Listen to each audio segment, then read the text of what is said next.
Merhaba arkadaşlar, ben Elif Pirenvise, bebeğim örgülerim örgü kanalıma yeniden hoş geldiniz. Bugün sizlere erkek bebeklere özel böyle çok güzel bir tulum çalışmasının anlatımını yapacağım ve minicik bir tulum olacak arkadaşlar. 0-3 ay büyüklüğünde bir tulum çalışması.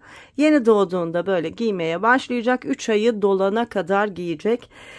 Instagram sayfamdan da biliyorum hep 1 yaş bu tür örgüleri istiyorsunuz, örüyorsunuz ama emin olun şu 0-3 ayda bu tür giysilere bebeklerin çok fazla ihtiyacı var. Düşünsenize yeni doğan bir bebeğin böyle 0-3 ay büyüklüğünde şöyle güzel bir tulum giyiniyor olması ne kadar güzel olur. O yüzden özellikle küçük anlattım. Umarım beğenirsiniz ve büyük bir keyifle örersiniz. Çok kolay bir çalışma. Yakadan başlayacağız arkadaşlar. Şimdi ben 0-3 ay ördüm ama istediğiniz büyüklükte tabii ki örebilirsiniz.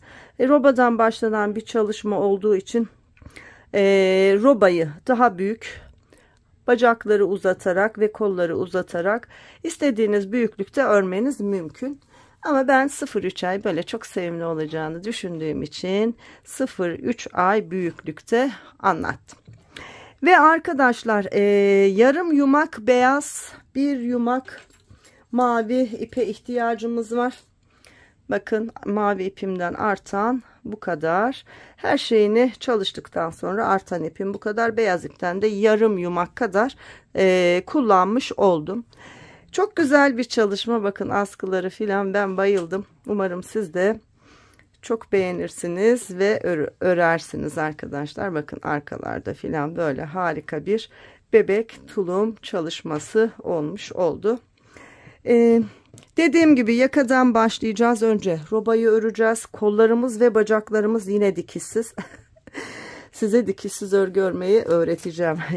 Çok insana öğrettim. Çok arkadaşım öğrendi ama öğrenmeyenler, hala cesaret edemeyenler, sizleri de öğreteceğim. Öğren arkadaşlar da mutlaka yorum yapsınlar arkadaşlar. Başardım, artık örüyorum ve böyle dikişsiz örgüler harika oluyor desinler bana. Yani bunu çok istiyorum. Dediğim gibi robayı bitirdikten sonra alt kısmı ve bacakları öreceğiz. Bakın ağ çalışmamızda bile iğne ile birleştirme tekniğini kullandık. Sanki hiç birleştirme yokmuş da bütün örülmüş gibi bir görüntü elde etmiş olduk. Evet arkadaşlar, hazırsak artık bu güzelliği örmeye başlayalım ama unutmadan beğeni ve yorumlarınızı bekliyorum. Şayet şapkasını ve patiğini de istiyorsanız, bu bir takım aslında. Bir de bunun kız bebek için özel olan modeli var. Bu takımı tamamladıktan sonra nasipse onu da size böyle beyaz ve pembe renklerde fırfırlı filan böyle hoş da bir model. Sonraki çalışmam o olacak ama eğer istiyorsanız beresinin ve patiğinin de anlatımını mutlaka yorumlarda yazın. Ben de yorumlara bakarak anlatıp anlatmayacağıma karar vereyim. Evet, şimdi hazırsak örmeye başlayalım. Şöyle mankenimin üzerinde de görün istedim arkadaşlar. Bakın 0-3 ay büyüklüğünde bir tulum çalışması. Bebeğim de yine öyle küçük bir bebek mankenim. Bakın ne kadar güzel, şöyle askıları vesairesi harika bir tulum çalışması. Kalıbımız çok güzel. Bakın bebeğimize ne kadar düzgün bir şekilde oturdu. Askılarımız filan da çok güzel. Ben çok beğendim. Umarım siz de beğenerek örersiniz. Arkadaşlar, tulum çalışmamda ip olarak Alize'nin Baby Best serisini kullanacağım. 100 gram ve 240 metre uzunluğunda, içinde bambu olan güzel bir bebe örgü ipi, sıkça kullandığım bir örgü ipi. Şöyle kırık beyaz gibi bir renk kullanacağım. Renk numaram 55 arkadaşlar. 3,5 ya da 4 milimetre örgü şişi kullanabilirsiniz. Eli sıkı olan arkadaşlar 4, eli normal olan arkadaşlar 3,5 milimetre örgü şişiyle örebilirler. 62 ilmekle beraber tulumumun yaka kısmını başladım klasik ilmek atma tekniğiyle ve 1 2 3 4 diş haroşa boyunca ördüm. Şu kenarlarda düz kenar çalışması yaptım. Bunu bilmeyen arkadaşlar varsa göstereceğim. İsteyenler benim gibi düz kenar, isteyenler klasik haroşa örgü olarak kenar kısmını çalışabilirler. Evet, 4 diş haroşa ördükten sonra 62 ilmeğimi 2 ön beden, 2 kol ve 1 arka beden olarak ayırdım. İşaretleyicilerimi taktım. Böyle çok daha rahat anlayacaksınız. Ön bedenim için 2, 4, 6, 8, 10, 11 ilmek ayırdım. Bir işaretleyici taktım. Roba ayrım ilmeğim 2 ilmek arkadaşlar. 2 ilmek arada bıraktım. Bir işaretleyici taktım. Kol ilmeklerim 2, 4, 6, 8 ilmek. Tekrar bir işaretleyici taktım. Roba ayrım ilmeğim yine 2 ilmek. 2 ilmek ayırıp bir işaretleyici taktım. Arka beden ilmeklerim 2, 4, 6, 8, 10, 12, 14, 16 ilmek. Tekrar bir işaretleyici taktım. Yine roba ayrımı için 2 ilmek ayırdım ve bir işaretleyici daha taktım. İkinci kolum yine 8 ilmek. Roba ayrımı 2 ilmek ve ikinci ön beden ilmeklerim 11 ilmek. Toplamda 62 ilmek. Şimdi roba artışlarıyla örgümüze başlayacağız. Ve bir küçük böyle kısa satır uygulayacağız ki yaka kısmımız çok az aşağıya doğru kaysın. Yani yaka düşürme yapacağız. Bunu çok seven arkadaşlarla var. Aslında bu model için gerekli değil ama yine de öyle sevdikleri için anlatacağım. Şimdi düz kenar çalışması yaptım dedim arkadaşlar. Düz kenar çalışmasında örgünün düz tarafında var olan ilmekleri düz örüyoruz. Arka tarafta bu ilmekleri bakın 2 ilmek üzerine çalışıyoruz. 2 ilmeği boş alıyoruz. Şimdi ben en son 4. diş haroşa örgümü çalışırken sıra sonunda 2 ilmeğimi boş aldım. Şimdi örgümün düz tarafında bu 2 ilmeği örerek başlıyorum. Bakın 1 2. Şimdi ilik çalışması da yapacağız. İlk iliğimizi açacağız. Şöyle 3 4 ilmek örüyorum. Şişime ipimi doluyorum. Bakın sıradaki 2 ilmeği şöyle soldan sağa doğru birlikte örüyorum. İlk ilik çalışmamı açtım. 2 4 6 ilmeğim oldu. Bir ilmek daha haroşa örgü örüyorum ve 7 ilmek haroşa ilik düğme kısım ilmeklerim oluyor. Roba ayrımına kadar bakın 1 2 3 4 ilmeğim kaldı. Düz örgülerle 1 2 3 4 ilmeğimi ördüm. Roba ayrım ilmeklerimi görünce hemen bir gizli artırma yapıyorum. Şu işaretleyicim duracak. Birkaç sıra daha iyi anlayabilmeniz için roba ayrımının 2 ilmeğini ördüm ve hemen bir gizli artış yaptım. Bu 2 ilmeğin sağından ve solundan örgümüzün düz tarafını örerken hep artış yapacağız. Şimdi kol ilmeklerimize geldik. 8 ilmeğimiz vardı. 1 2 3 4 5 6 7 8 ilmek ördüm. Bakın yine roba ayrım yerine geldim. Bir ilmek gizli artırma yaptım. Roba ayrımındaki 2 ilmeğimi ördüm ve tekrar bir gizli artırma yaptım. Sağından ve solundan birer ilmek artırdım. Şimdi arka bedene geldik. 16 ilmeğimiz vardı. Örelim. 1 2 3 4 5 6 7 8 9 10 11 12 13 14 15 16. Arka beden ilmeklerimi ördüm. Yine roba ayrımının olduğu yerdeyim. Bir gizli artırma yaptım. Roba ayrımının 2 ilmeğini ördüm ve tekrar bir gizli artırma yaptım. İkinci kol ilmeklerime geldim. 8 ilmeğim vardı. 1 2 3 4 5 6 7 8 ilmeğimi ördüm. Bir gizli artırma yaptım. Roba ayrım ilmeklerimi ördüm. Tekrar bir gizli artırma yaptım ve ön bedendeyim. 2 4 6 7 ilmeğim haroşa, kalan 4 ilmeğim düz örgü. 1 2 3 4 ilmeğimi düz ördüm. Geri kalan 7 ilmek haroşa. Haroşa örgüyü tersten ören arkadaşlar için düz örgüyü ve haroşa örgüyü her zaman belirtiyorum, biliyorsunuz. Eğer düz örgü olarak haroşayı örüyorsanız zaten dümdüz öreceksiniz. Bakın, düz kenar çalışmam örgümün düz tarafı olduğu için bu son 2 ilmeği de örerek sıramı tamamlıyorum. Örgümün arka tarafındayım. Şimdi düz kenar çalışmasında arka taraf olduğu için ne dedik? Bu 2 ilmeği şişimize boş alıyoruz.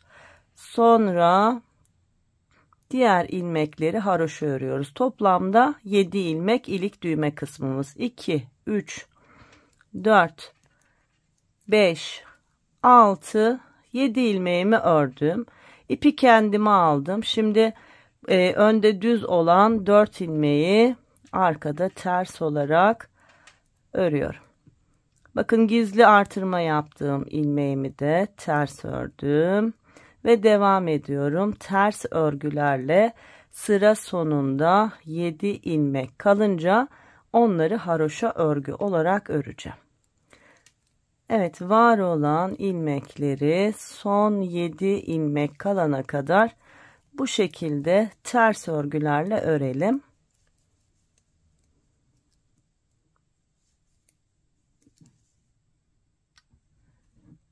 Evet, ters örgülerle beraber ilerliyorum. Son 7 ilmeğim kalana kadar 2 4 6 7 ilmeğim kaldı. Şimdi 2 4 6 7 ilmeğin 5 ilmeğini haroşa örgü olarak örüyorum. Bakın, 1 2 ilik açtığım ilmeğim 3 4 5. Örgümün ters tarafı olduğu için ipi kendime alıyorum ve bu son 2 ilmeği örmeden şişime boş olarak aktarıyorum. Şimdi ilk kurulumu yapmış olduk. İlk iliğimizi de açmış olduk. Küçük bir yaka düşürme yapacağız dedik. Onu bu sırada yapacağız. Başlayalım. Şimdi örgünün düz tarafı olduğu için bu 2 ilmeği örerek örgüme başlıyorum. 7 ilmeğim haroşa örgü, sonra düz örgülerle ilerliyorum. Roba ayrımının olduğu yere geldim. Burayı gördüğümde hemen bir gizli artırma, sonra roba ayrım ilmeklerimi örüyorum ve sonra tekrar gizli artırma. Şu hızlı hızlı ilerleyeyim, artık anlaşılmıştır ve yakadan başlanan çok model çalıştık. Sanırım herkes bu kısımları artık biliyor. Evet, yine roba ayrımının olduğu yere geldim. Kolu bitirdim. Roba ayrımının 2 ilmeğini ördüm. Tekrar bir artırma yaptım. Şimdi arka bedeni örüyorum. 18 ilmeğimiz vardı. Bir önceki sırada sağdan ve soldan artış yaptık. 16 ilmeğimiz vardı. 18 ilmek oldu. Şimdi yaptığım artışlarla beraber arka ilmek sayım 20 ilmek oluyor arkadaşlar. Evet, bir gizli artırma yaptım. Roba ayrımının 2 ilmeğini ördüm ve tekrar bir gizli artırma yaptım. Kolumda da 8 ilmek vardı. Bakın artışlarla 2, 4, 6, 8, 10 oldu. Bir sağından bir solundan arttırmıştık. Şimdi tekrar artırma yaptık. 11 oldu. Diğer tarafta da artırınca 12 ilmek olacak. Bu şekilde robamız hem enine hem boyuna büyüyecek arkadaşlar. Evet, roba ayrımının olduğu yere geldim. Bir gizli artırma yaptım. Şimdi burası artırma yaptığım ilmekle 2, 4, 6, 8, 10, 12 ilmek oldu. Tekrar roba ayrım ilmeklerini ördüm ve bir gizli artırma yaptım. Şimdi yaka düşürme yapacağız. Bakın bizim burada 2, 4, 6, 7 ilmekten sonra 2, 4, 5 ilmeğimiz var. Bizim şöyle 2 tane yaka düşürme, 2 kere dönerek yaka düşürme yapmak bizim için yeterli. Artış yaptıktan sonra bakın 1, 2 ilmek örüyorum. Geride 2, 4, 6, 8, 10 ilmeğim kalıyor ve geri dönüyorum. Şu son ördüğüm ilmeği sağ şişime alıyorum ve şöyle arkaya doğru çeviriyorum. Bakın çevirince bir ilmek 2 ilmek haline geldi. Örgümün ters tarafı, ters örgülerle örgümü örmem gerektiği için ipi kendime aldım ve örmeye başladım. Yine ters örgülerle var olan ilmeklerimi ve gizli artış yaptığım ilmeklerimi örüyorum arkadaşlar. Şimdi ikinci kol bitsin. Oraya kadar öreyim, vakit kaybetmeyelim. O tarafta da tıpkı burada yaptığımız gibi örmeden geriye döneceğiz ve ilk yaka düşürmemizi de böylece çalışmış olacağız. Evet, oraya kadar örelim ilmeklerimizi.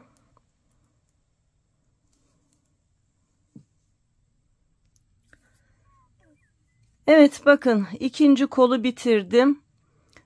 İşaretleyicim burada. Bakın bir önceki artışım burada ve yanındaki ilmekler var. Ne yapmıştık? 10 ilmek bırakıp geri dönmüştük. 2, 4, 6, 8, 10 ilmek bırakacağız. Yani şu artış yaptığımız ilmeği öreceğiz.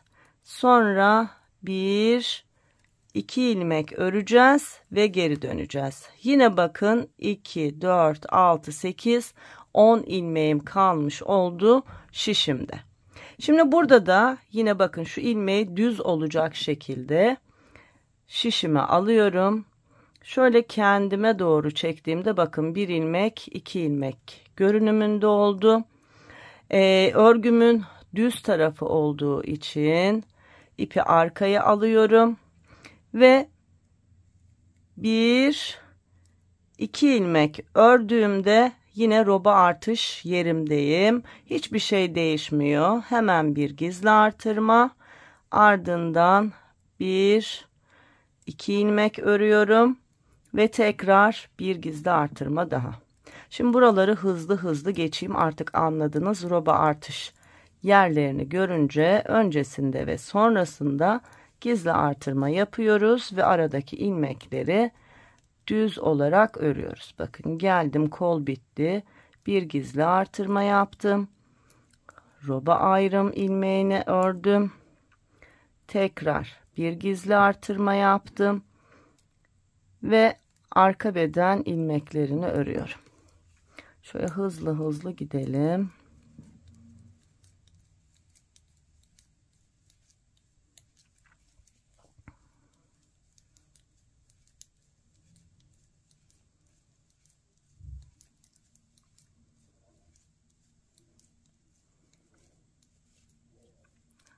Evet, roba ayrımının olduğu yere geldim. Gizli artırmamı yaptım. Roba ayrımında 2 ilmeğim var. Onları ördüm. Tekrar bir gizli artırma yaptım. Ve devam ediyorum. İkinci kol ilmeklerimi örüyorum.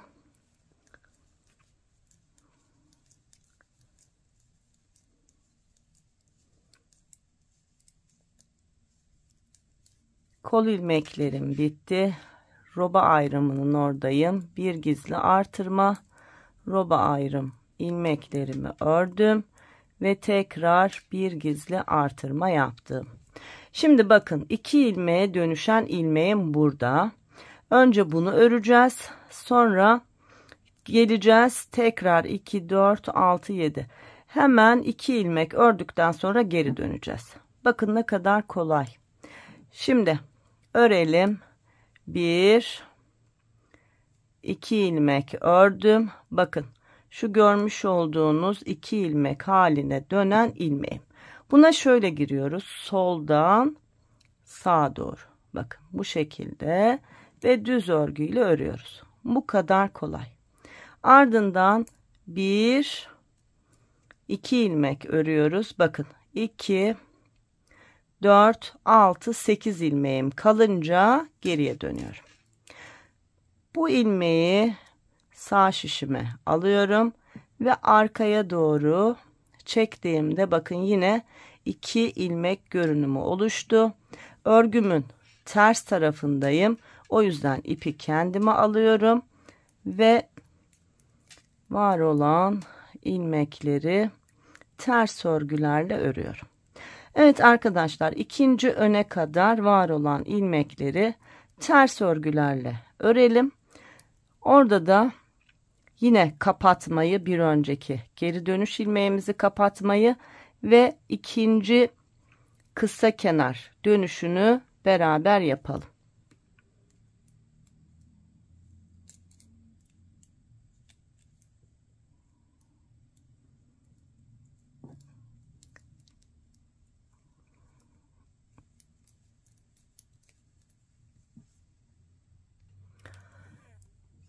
Evet, kol çalışmamı bitirdim. Roba ayrım ilmeklerimi ördüm. Şimdi ön bedendeyim. Bakın burada da geri dönüş yaptığım ilmeğim çok belli. Hemen örelim. Önce artış yapmış olduğum ilmeği 1, yanındaki ilmek 2, yanındaki ilmek 3. Bu üçünü ördüm. Bakın 4. ilmeğim geri dönüş yapmış olduğum ilmeğim. Bunu da şöyle örüyorum arkadaşlar. Önce şu ilmeğin arasına girip şöyle böyle rahat arasına girebilecek bir boşluk ayarladıktan sonra arka kısımdan bakın yine bu şekilde batıp ters olarak örüyorum. Bu kadar kolay. Sonra ne yapmıştık? 1, 2 ilmek örmüştük. Sıra sonunda 2, 4, 6, 8 ilmek kalıp dönmüştük. Yine aynı şeyi yaptık. Bakın ilmeğimi sağ şişime alıyorum. Şöyle kendime doğru çekince 2 ilmek görüntüsü oluyor. Örgümün düz tarafı olduğu için düz örgülerle örüyorum. Şimdi ördüm. Bakın geldim hemen roba ayrımının oradayım. Bir gizli artırma, roba ayrım ilmeklerini ördüm. Tekrar bir gizli artırma ve koluma geçtim. Artışlarımızı yapalım arkadaşlar. İkinci kol çalışmamızı bitirelim. Yine şuradaki ön bedene beraber devam edelim. Evet, artışlarımı yaparak geldim. En son ikinci kolumu ördüm. Roba ayrımının oradayım. Bir gizli artırma yaptım. Roba ayrım ilmeğimin ikisini de ördüm. Tekrar bir gizli artırma yaptım ve ön bedendeyim. Şimdi buradaki ikinci geri dönüşümüzü zaten tamamlamıştık. Sadece dönüş yaptığımız ilmeği tekniğimizle beraber öreceğiz. Ve geri dönüşler bitti. Kısa satır çalışmamız bitti. Bakın örgümüzün ön kısmı 4 diş haroşa boyuyken arka kısmında ne kadar örgü ördük. Yani yakamızı düşürmüş olduk. Şimdi başlayalım. Artış yaptıktan sonra 1, 2, 3, 4, 5 ilmeğimi ördüm. 6. ilmeğim bakın geri dönüş yaptığım ilmek. Ne yapıyorduk? Soldan sağa doğru 2 ilmek görünümlü ilmeğin arasına girip düz örgü olarak örüyorduk. Ardından bakın bir düz ilmeğim daha var. Onu da örüyorum. Sıra sonunda 2, 4, 6, 7 ilmeğim kaldı. Bunlar benim ilik düğme kısmımın, yani kenar patlarımın haroşa örgüleri. Örgümün düz tarafı olduğu için son 2 ilmeği de düz örgü olarak ördüm. Sıramı tamamladım. Şimdi örgümüzün arka tarafındayız. Arka taraf olduğu için bu ilk 2 ilmeği örmeden şişime aktarıyorum. Sonra 3, 4, 5, 6, 7 ilmek haroşamı ördükten sonra ipi kendime alıyorum ve var olan ilmekleri örmeye başlıyorum. Ters örgülerle örelim arkadaşlar. Sıra sonunu yine birlikte tamamlayalım. Burada da son geri dönüşümüzü kapatacağız. Diğer ön bedenimizde onu yine birlikte çalışalım. Evet, arka beden ilmeklerimi ördüm. Bakın kol çalışmam bitti. Roba ayrımının oradayım. Roba ayrım ilmeklerimi ördüm.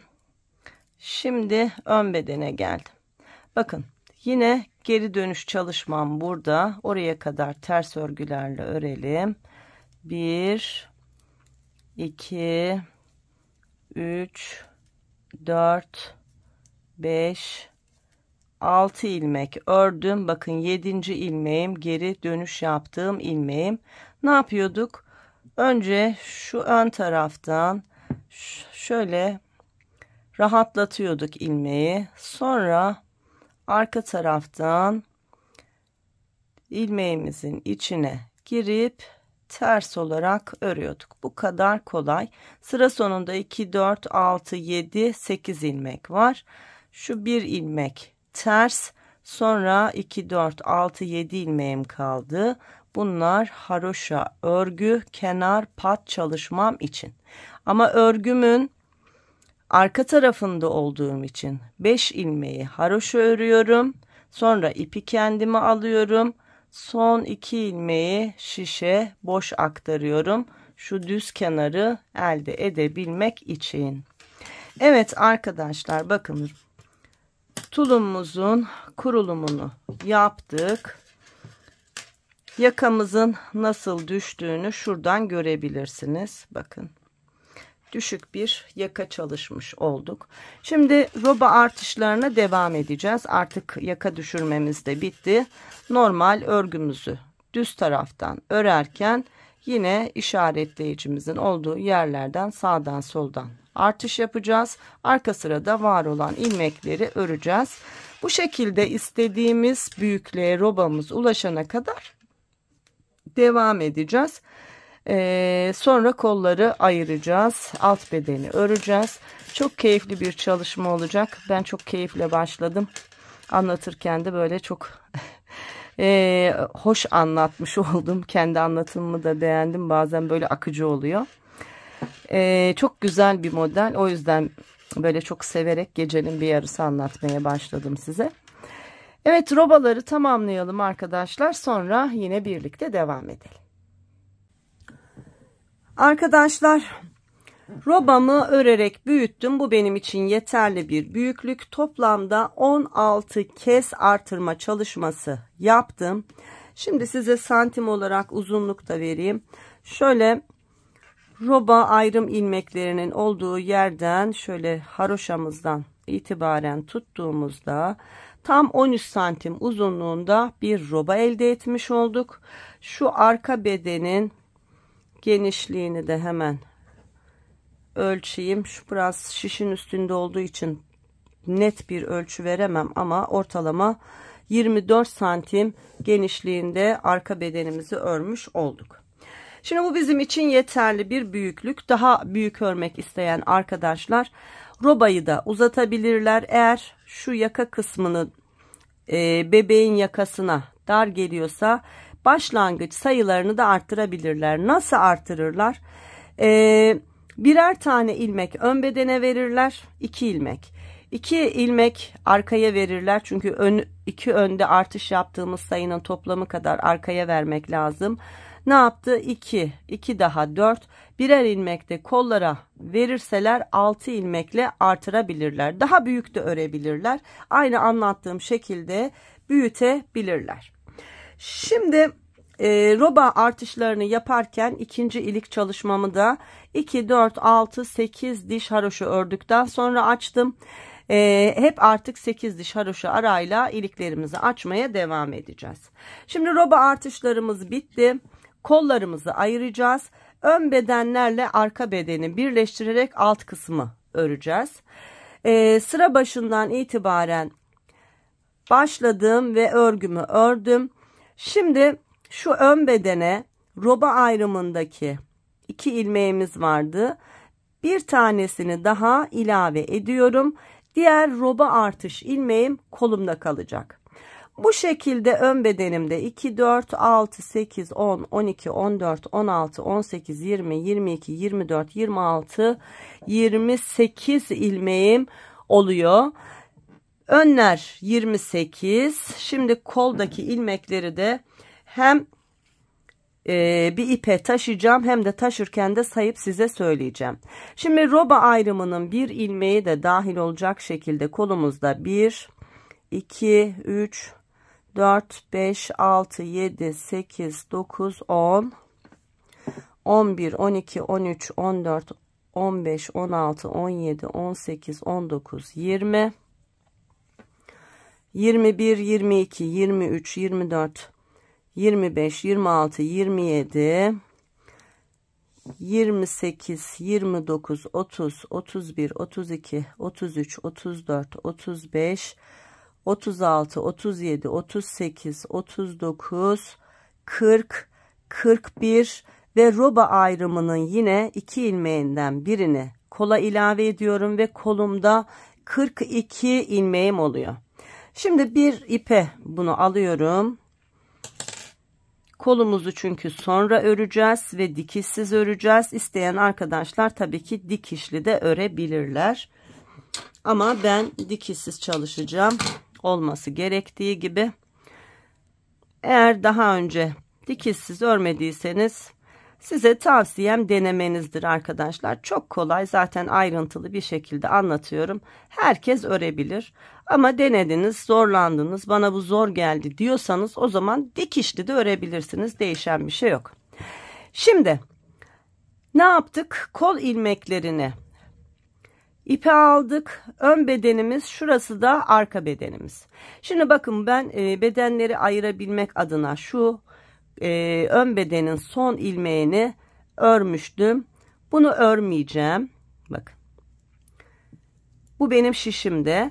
Bunu artırarak öreceğim arkadaşlar. Bakın, son ilmeği bir kere ördüm. İlmeği şişten çıkarmadım ve ikinci kez ördüm. Tekrar ilmeği şişten çıkarmadım. Üçüncü kez ördüm. Ne yapmış oldum? Şu benim zaten var olan ilmeğimdi. 2 ilmek artırdım. Aynı çalışmayı şimdi arka bedende yapacağım. 2 ilmek de burada artıracağım. Yani kol altımızda 4 ilmek artırmış olacağız. Böyle tulumumuz biraz bol kesim model olarak, onu ayarlayabilmek için artış yapmış oluyoruz. Şimdi 2 artış burada yaptık. Aynı şeyi burada yapıyoruz bakın. Var olan arka bedenin ilk ilmeğini bir kez ördüm. İlmeği şişten çıkartmadım. Çevirdim. İkinci kez ördüm. Tekrar şişten çıkarmadım ve üçüncü kez ördüm. Ne yapmış olduk? 1, 2, 3, 4 ilmek buradan artış yapmış olduk. Ve arka bedeni örmeye devam ediyorum. Şimdi buradaki ilk bir ilmeği sayarak arka beden sayınızı da söyleyeyim, öyle kontrol edin. Şu artışlar hariç var olan ilmeğimiz 1'di.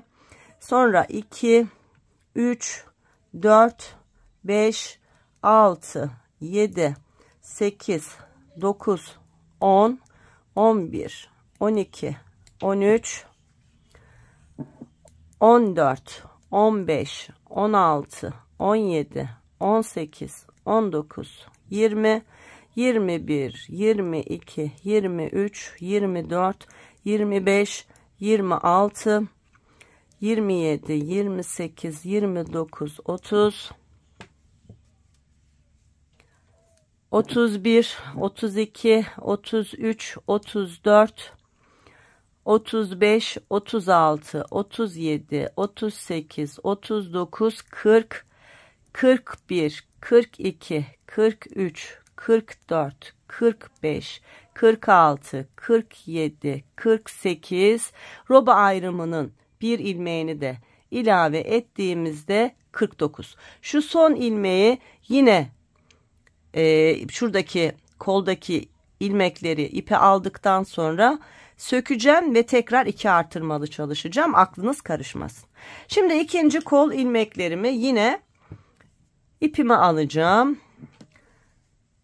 Hemen hızlı bir şekilde alayım. Siz de benimle birlikte böyle alın arkadaşlar.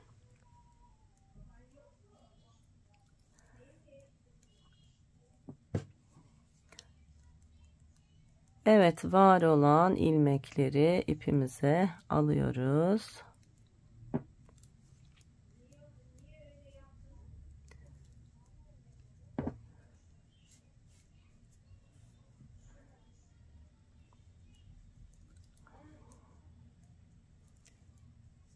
Evet, var olan ilmekleri aldım. Bakın roba ayrımının bir ilmeğini yine kola ilave ettim.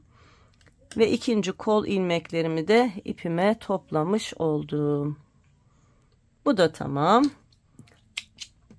Şimdi arka bedenle ikinci ön bedeni birleştireceğiz. Ne dedik? Bu ilmeği ördük ama bunu buradaki ilmekleri toplayabilmemiz için önce ördük. Şimdi bakın, ilmeği söktüm. Buradaki ilmeği yine 3 kez öreceğim. Biri ilmeğin kendi olacak. Diğer 2 artırmada kol altı artışı olacak. Bir kez ördüm. İlmek şişti. Bakın, çevirdim ilmeği. İkinci kez ördüm. Yine ilmek şişti. Çevirdim ve üçüncü kez ördüm. 2 ilmek artış yaptım. İlmeğin kendisi bu. 2 artış bu. Şimdi diğer ön bedende de aynı şeyi yapacağız. Bakın, sıradaki ilmeği bir kere ördüm. İlmeği çevirdim. Bir daha ördüm. Ve ilmeği çevirdim. Bir daha ördüm. 2 ilmek de burada artış yapmış olduk. Toplamda kol altında diğer koldaki gibi 4 ilmek arttırdık. Ve artık bizim hem kol ayrılmamız hem ön bedenle arka bedeni birleştirme çalışmamız sona erdi arkadaşlar. Bundan sonra var olan ilmekleri örmeye devam edeceğiz. İlik düğme kısmımızı öreceğiz. 8 dişe tamamlanınca ilik açacağız. İlik düğme haricindeki ilmekler önlerde düz, arkada ters olarak örmeye devam edeceğiz. Bakın, düz kenar olduğu için son 2 ilmeğimi de düz ördüm. Şimdi arka kısımda şu kol altını bir göstereyim, öyle tamamlayacağım. İlk 2 ilmeği boş aldım. Ardından 7 ilmek olana kadar ilik düğme kısmımı haroşa ördüm. İkisi boş, 2, 4, 5 tane de haroşa, yani toplamda 7 ilmek. Ardından var olan ilmeklerin tamamını ters örgü olarak örüyorum. Son 7 ilmek kalana kadar. Şimdi kol altında artış yaptığımız ilmekleri nasıl ördüğümü de göstereyim. Sonra bu şekilde bir miktar öreceğiz. Sonra renk değiştireceğiz arkadaşlar. Evet, bakın. Kol altı ilmeklerim. Burada toplamda 4 ilmek artış yapmış olduk. Normal ters örgülerle ördüm. Bakın ne kadar da düzgün oldu. Şimdi diğer tarafa kadar öreyim. Orayı da göstereyim. Evet, bakın, arka ilmekleri ördüm. Yine kol altına geldim. Değişen hiçbir şey yok. Artış yaptığım ilmeklerimi de ters örgü olarak ördüm. Bitti. Bakın, burada da kol altımız ne kadar düzgün. Şimdi son 8 ilmeğimiz kalana kadar ters örgülerle örelim. Sonra ilik düğme kısmının haroşa çalışmasıyla da sıramızı tamamlayalım.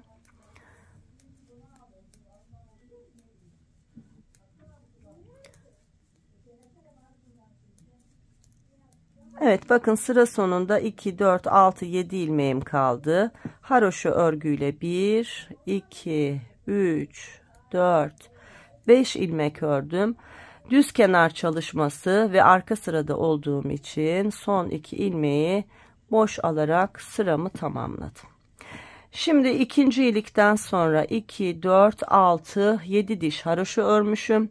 8. dişi tamamladıktan sonra ilik çalışmamıza devam ediyoruz. Artık yapacağımız işlem sadece önlerde düz, arkalarda ters olarak örgülerimizi örmek. Bu şekilde bir miktar örelim. Sonra renk geçişiyle devam edeceğiz. Arkadaşlar, ön bedenle arka bedeni birleştirdikten sonra bir ilik çalışması daha yaptım ve örmeye devam ettim. 1 2 3 4 5 diş haroşa boyunca örgümü ördüm. Şimdi renk geçişi yapacağız arkadaşlar. Mavi rengimle devam edeceğim. İpim yine Alize'nin Baby Best serisi. Aynı renk numarasını örmek isteyenler, renk numaram 40.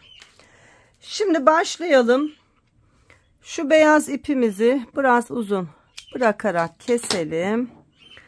Mavi ipimizi bağlayarak başlayacağız.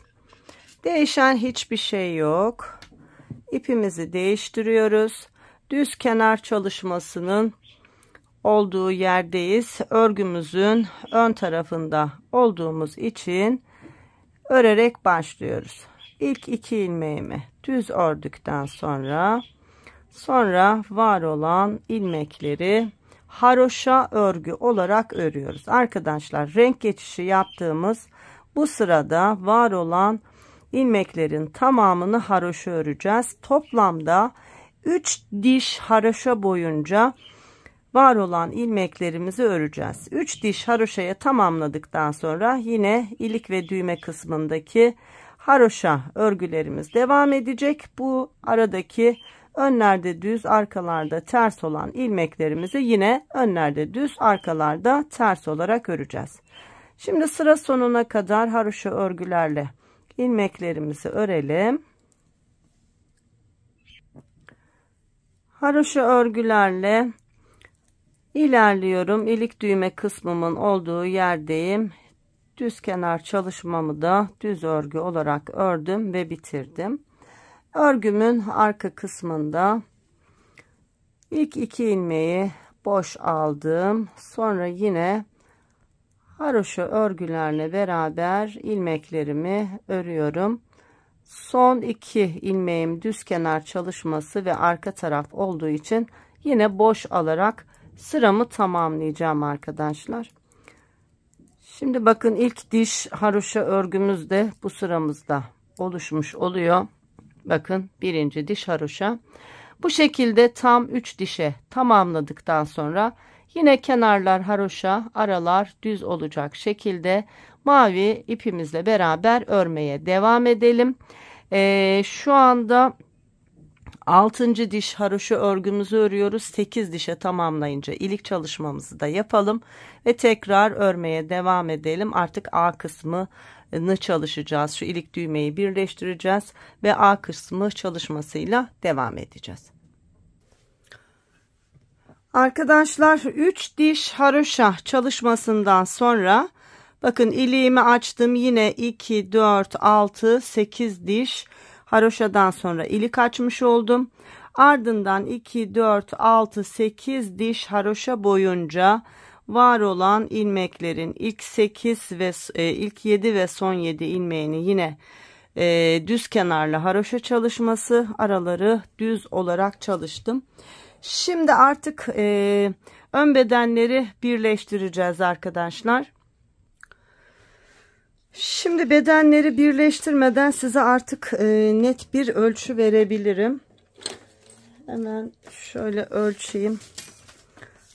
Kol altından kol altına genişliğim bakın tam 24 santim. Şöyle ölçtüğümüzde şu ana kadar arka ortadan örgümüzün tamamını ölçtüğümüzde de 23 santim örgü örmüş olduk. Şimdi ilik düğme kısmımızı birleştireceğiz. Yani şuradaki düğme kısmıyla buradaki ilik kısmını bu şekilde birleştireceğiz. Bunun için yardımcı bir şişe ihtiyacımız var. Şöyle yapıyoruz. Bakın ipim burada. Örgümün düz tarafını öreceğim. Ama bu taraftaki ilik düğme kısmındaki 7 ilmeğimi yardımcı bir şişe aldım. Bakın 2, 4, 6, 7. Şöyle. Şimdi ilikli kısım üstte, düğme dikilecek olan kısım altta olacak şekilde bu 7 ilmeği birleştireceğiz arkadaşlar. Onu da şöyle yapıyoruz. Bakın. Bir şişten bir diğer şişten ilk ilmeklerimi battım ve düz örgü olarak ördüm. Bu bir. Sonra sıradaki ilmeklere bir şişte bir diğer şişten battım, ördüm. Aynı şeylerin tekrarını yaparak bu iki şişteki 7 ilmeği birlikte örüyoruz.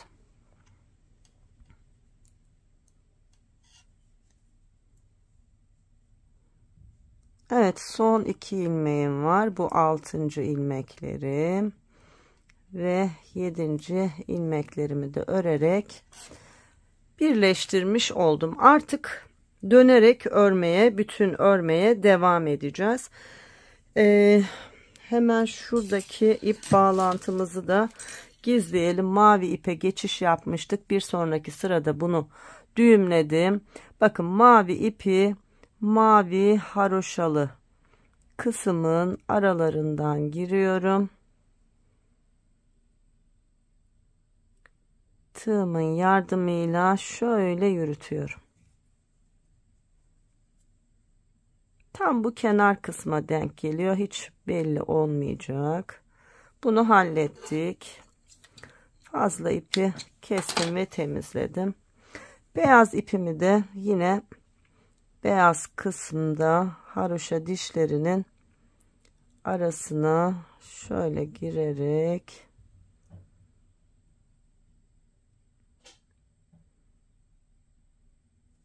bunu da buradan yürütüyorum. Bunu da yürüttük. Bakın hiç belli olmadı.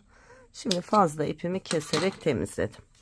Şimdi bundan sonra arkadaşlar bir ağ çalışması yapacağız. Ağ çalışmasına gelmeden önce birkaç tur boyunca artık dönerek öreceğiz. Sadece düz örgülerle beraber var olan ilmeklerimizi öreceğiz. Hemen şuraya da bir işaretleyici takalım. Aklımız karışmasın. Şimdi birleştirme yapmış olduğumuz yer, yani şurası benim artık tur başlangıcım olmuş oldu. Şimdi bütün ilmekleri örüp buraya geldiğimde birinci turumu tamamlamış olacağım. Tamamlayalım arkadaşlar.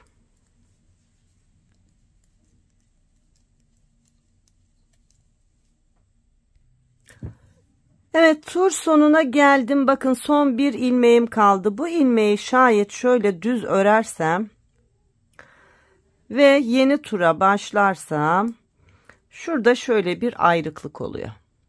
Bunun böyle olmaması için bakın şurası turun sonundaki son ilmeğim arkadaşlar. Bu ilmeği hemen şu birleştirme yapmış olduğumuz ilmeğin altında, bakın şurada bir ilmek var. Bakın şöyle. Bunu da şişe alıyorum ve ikisini birlikte örüyorum. Böyle yaptığımızda arkadaşlar ayrıklık olmuyor. Bakın. Gördünüz mü? Şimdi devam edelim. İkinci tura başlayalım. Yine şuraya takalım. Tur başlangıcımızın yeri belli olsun. Şimdi bir tur daha aynı şekilde düz örgülerle örgümüzü örelim. Evet, turumuzu yine tamamladık arkadaşlar. 2 tur daha bu şekilde öreceğiz. Sonra ağ çalışmasına başlayacağız. Misinalı şişinizin misinası benimki gibi uzunsa arkadaşlar, yapmanız gereken tek şey şu misinanın uzun olan kısmını, bakın bu şekilde fazlasını alıp sonra şöyle normal 2 şişle örgü örer gibi örmek. Bu şekilde ördüğünüzde hiç yorulmadan, misina size hiç engel olmadan çok rahatça örebilirsiniz. Bakın. Ben örgümü ördükçe tur başında misinamın fazlalığı kalmaya devam ediyor. Turu tamamlayana kadar değişen hiçbir şey olmayacak. Bakın. Bir önceki tulum çalışmamın bacaklarında da sorun yaşadığını söyleyen arkadaşlar oldu. Misinalı şişle örgü örmeyi bilmedikleri için.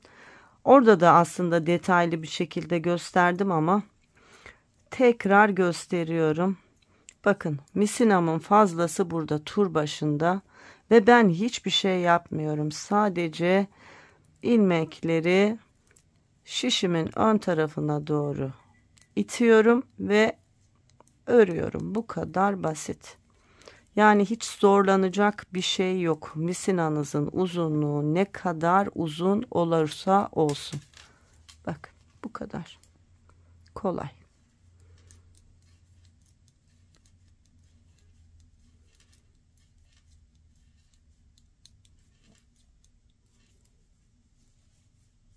Bakın, fazla olan kısmı itiyorum. Ördüğüm kısmı. Sonra kalanını örüyorum. Tur bitene kadar aynı şeyi yapıyorum. Yani bunu yapılmayacak hiçbir şeysi yok. Çok kolay. Yapamayan arkadaşlar niye yapamıyor anlamıyorum. Hiç zorlanacak bir şey yok. Şiş ne kadar misinası uzun olursa olsun yapılan şey hep aynı. Bakın, tur başı neredeyse bitiyor. Sadece örüyorum.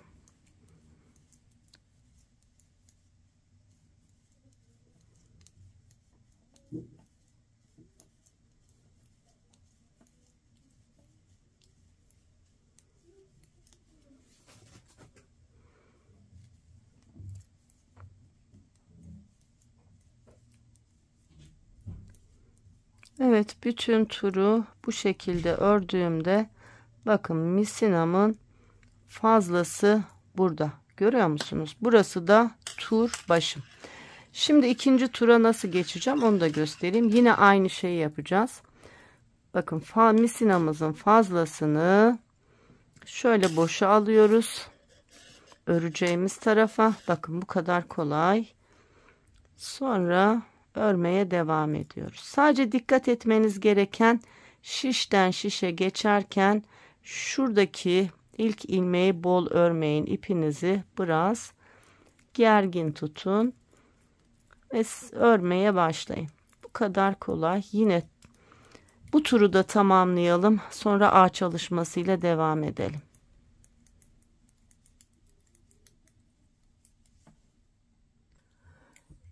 Evet arkadaşlar, tekrar turumu tamamladım. Şimdi artık ağ için ağ çalışması yapacağız ve bacaklarımızı ayıracağız. Şu anda şişimde 106 tane ilmeğim var. 106'yı 2'ye bölünce 53 ilmek yapıyor. Şimdi ağ çalışmamızı şöyle ayarlayacağız. Şurada bizim 7 ilmeğimiz vardı, bakın. 2, 4, 6, 7. Bunun tam ortası, tur başından saydığımızda 1, 2, 3, 4. ilmek. 4. ilmeği işaretledim. Bu benim A ortam olacak. Ön A ortam. Ardından 53 ilmek sayıyorum. 2, 4, 6, 8, 10, 12, 14, 16, 18, 20, 22, 24, 26, 28, 30, 32, 34, 36, 38, 40, 42, 44, 46, 48, 50, 52, 53. 53. ilmeğe yine işaretleyicimi taktım. Burası da benim arka A ortam. Tekrar geriye saydığımızda arkadaşlar bizim öndeki işaretleyicimizin 53. ilmeğimiz olması lazım. Bakalım 2, 4, 6, 8, 10, 12, 14, 16, 18, 20, 22, 24, 26, 28, 30, 32, 34, 36, 38, 40, 42, 44, 46, 48, 49, 50, 51, 52 işaretleyicimin olduğu yer 53. Yani ön ve arka A ortamızı ayarlamış olduk. İşaretleyicilerimizi de taktık. Şimdi hemen A çalışmasına başlayabiliriz. A çalışmasını bu işaretlemiş olduğumuz ilmeğin sağından ve solundan artışlar yaparak çalışacağız. Tıpkı roba artışı yapar gibi artış yapacağız. Bakın tur başlangıcından başladım. 1, 2, 3 ilmek ördüm. 4. ilmeğim öndeki A ortam. Hemen bir gizli artırma yaptım. Artış A ortasındaki ilmeğimi ördüm. Sonra bir gizli artış yaptım ve diğer A ortama kadar var olan ilmeklerimi düz örgü olarak örüyorum. Evet, diğer işaretleyicimizin olduğu yere kadar örelim. Evet, A ortasına kadar düz örgülerle örgümü ördüm ve arka A ortasının işaretleyicinin olduğu yere geldim. Şimdi hemen bir gizli artırma yapıyorum. İşaretleyicideki ilmeğimi örüyorum. Tekrar bir gizli artırma yapıyorum ve bu şekilde düz örgülerle turumu tamamlıyorum. Hem önde hem arkada artış çalışması yaptık. Bunu birkaç kez tekrarlayacağız. Fakat tıpkı roba çalışmasında artışlarımızı yaptıktan sonra ne yapıyorduk? Bir sıra örüyorduk. İkinci sırada tekrar artışa devam ediyorduk. Şimdi turumuzu tamamlayacağız. Turumuzu tamamladıktan sonra bir tur boyunca örgümüzü öreceğiz. Bu artırma yaptığımız gizli ilmeklerimizi yani bir sıra örmüş olacağız. Sonraki turda da ikinci kez artış yapacağız. Evet, bakın turumu tamamladım. Artışlarımı yaptım. Şimdi yeni tura geçiyorum. Bu turda artırmış olduğum ilmeklerimi öreceğim.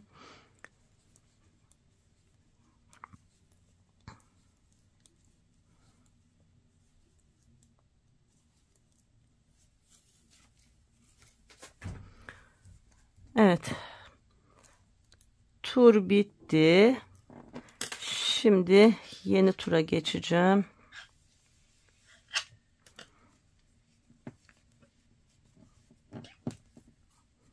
Bakın ipimi sıkıca tuttum. Orada bolluk kalsın istemedim. Şimdi yeni tura başladık. Bakın artış yaptığım ilmeğim burada. Sonra A ilmeğim ve tekrar artış yaptığım ilmeğim. Evet, bu turu da ilmeklerimizi örerek tamamlayalım. Sonra ikinci kez artış yapalım. Evet, bir tur boyunca var olan ilmeklerimi ördüm. Şimdi tekrar yeni tura başlayacağız ve ikinci kez artış yapacağız. Yapalım birlikte. Bakın 1, 2, 3 ilmek ördüm. Artış yapmış olduğum A ortasındaki ilmeğim bu. Şunlar da artış yaptığım ilmekler. Yani 3 ilmek artırmış olduk. Şimdi şu ilmeğin yanından değil de artış yapmış olduğumuz ilmeklerin yanından yapacağız. Yani arada 3 ilmek kalacak. Daha önceki artırdıklarımız arada kalacak. 1, 2, 3 ilmek ördüm. Bakın bir önceki artış yaptığım ilmek buydu. Onun hemen yanına bir ilmek artırma yaptım. İsterseniz şöyle yapalım, daha anlaşılır olur. Şu ilmeği şuradan çıkartalım. Artış yaptığımız, bakın şu ilmeğin önüne takalım. Bir sonraki artışımız bu işaretleyicimizi göreceğimiz yer olacak. Bir ilmeğin sağından solundan artırdık. Sonra 3 ilmeğin sağından solundan artırdık. Bir sonraki artışımızda arada 5 ilmek kalacak. Bakın artış yaptığım ilmek burada. Hemen onun yanına işaretleyicimi taktım. Hatta şurada da öyle yapalım. Daha anlaşılır olur. Bakın. İlk artış yaptığım ilmeğim bu. Şu ortada sağına soluna artış yapmıştık. Şimdi buraya kadar geleceğiz. Arada 3 ilmek kalacak. Şu artış yapmış olduğumuz bir önceki ilmekler A'da kalacak. Biz yanlarından artıracağız. Böyle daha kolay anlarsınız. Karıştırmazsınız. Evet, şimdi oraya kadar düz örgülerle bir örgümüzü örelim. Orada tekrar artış yapalım.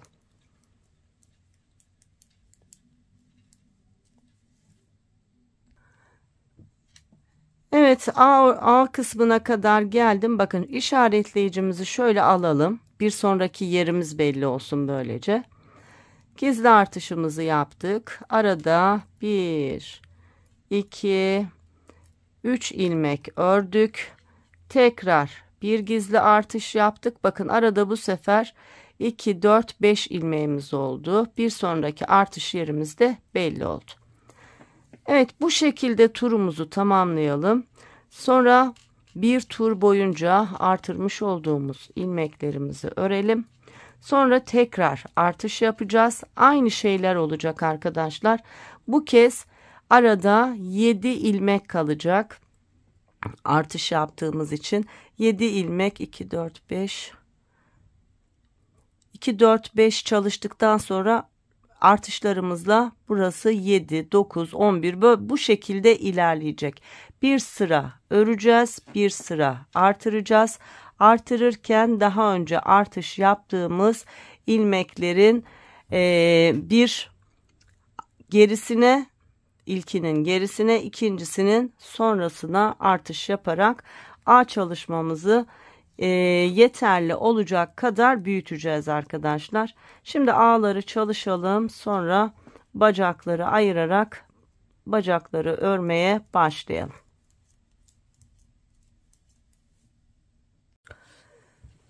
Evet arkadaşlar, toplamda 4 kez aynı şekilde artış yaptım. Bir sıra artırdım, bir sıra var olan ilmekleri ördüm.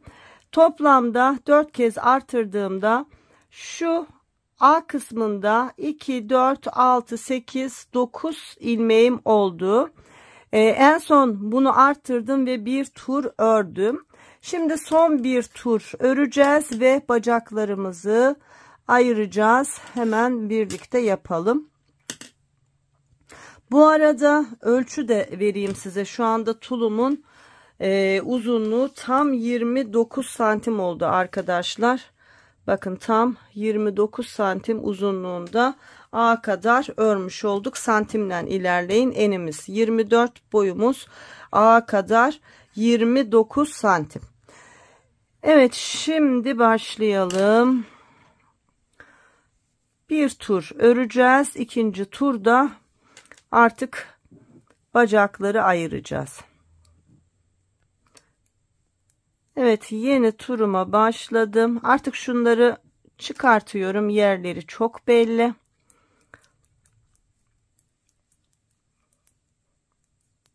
Bir tur boyunca örelim arkadaşlar.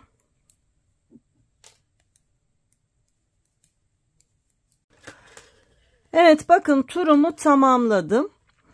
Şimdi şöyle yapacağız. Bakın yeni tur ilmeklerimden 1 2 3 4 ilmek öreceğim. Yani ne olmuş olacak biliyor musunuz? Şu artırma yapmış olduğumuz 9 ilmek var ya. Bunların birer tanesini bacağa alacağız. 2 4 6 7 tanesi ağda kalmış olacak şekilde örmeye devam edeceğiz. Hemen yapalım. Şöyle.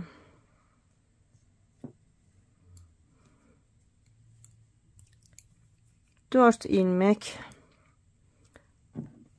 örüyorum. Şimdi bacağı ayırmış olacağız. Artırma yaptığım bir ilmeği de dahil ediyorum. Şimdi bacağın birini öreceğiz. Diğerini tıpkı kolda yaptığımız gibi ipe alacağız arkadaşlar.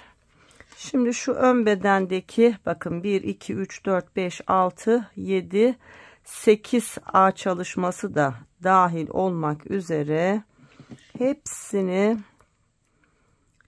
ipe alıyorum. Diğer bacağı çalışırken yine şu son artırma çalışmasını, yani ağda 7 ilmek kalacak, şunu yine bacağa ilave edeceğiz. Onu zaten çalışırken tekrar gösteririm. Şimdi diğer ağ kısmına kadar bu şekilde ilmeklerimi şişe alayım. Evet, ilmeklerimi alarak arka ağ kısmına geldim.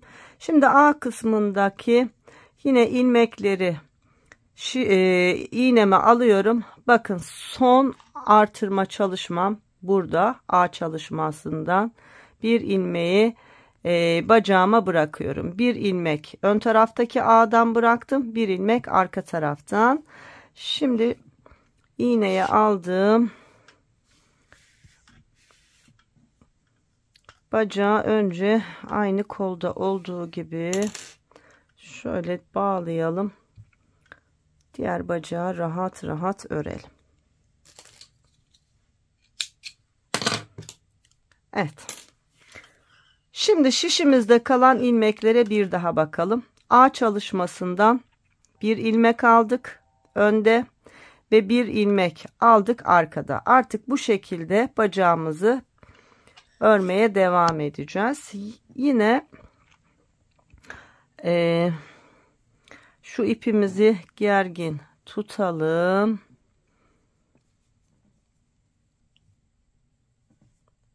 Ve birleştirmemizi yaparak düz örgülerle bacağımızı örelim.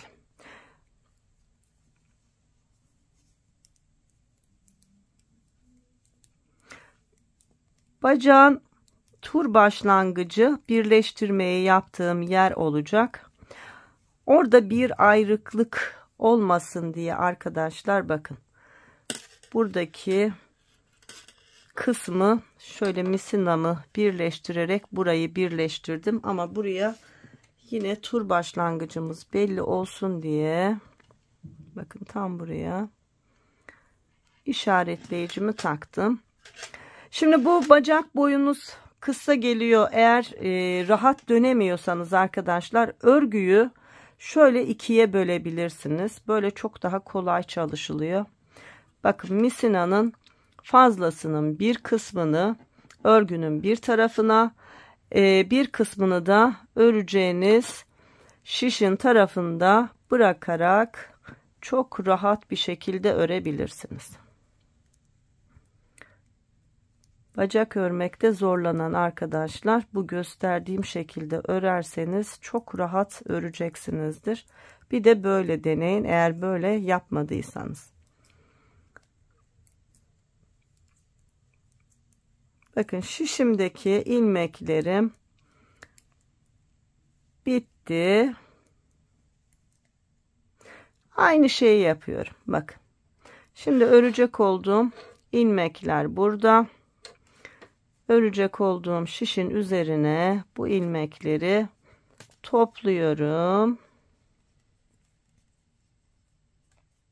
Bakın hepsini şişe aldım.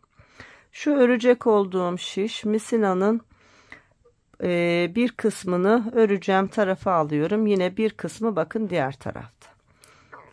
Bu şekilde örüyoruz. İlk ilmeği örerken şu arkadaki ilmeğin bol kalmamasına dikkat ediyoruz. Dikkat etmemiz gereken tek şey bu.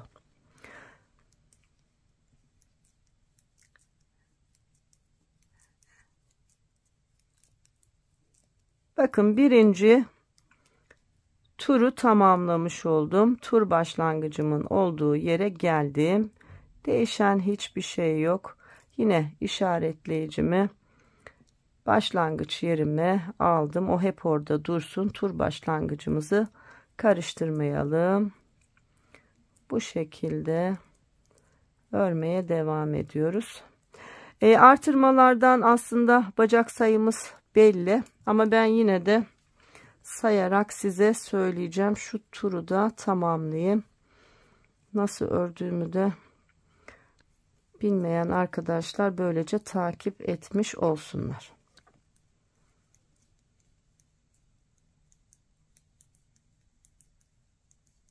Bakın ne kadar seri ve rahat örülüyor. Bacağımızda hiç dikiş olmayacak. Kolumuzda hiç dikiş olmayacak. Böyle tertemiz, dikişsiz bir örgü elde etmiş olacağız.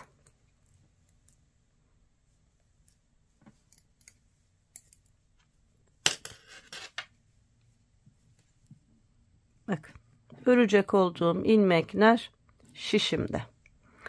Şu turu tamamlayayım. Sonra bacak sayısını size söyleyeyim. Sonra bu şekilde örmeye bir miktar devam edeceğiz.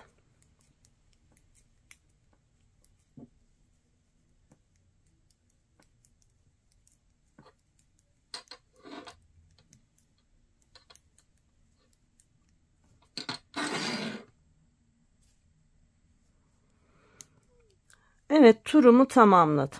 Bakın, üçüncü tura başlıyoruz.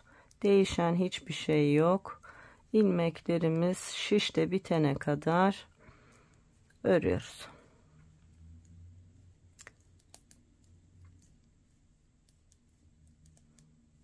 Evet. Şimdi ilmek sayısı söyleyeyim size. 2, 4, 6, 8, 10, 12, 14, 16, 18, 20, 22, 24, 26, 28, 30, 32, 34, 36, 38, 40, 42, 44, 46, 48, 50, 52, tam 54 ilmeğimiz var bir bacağımızda. Eğer bacak geniş olursa biraz örüp karar vereceğim arkadaşlar.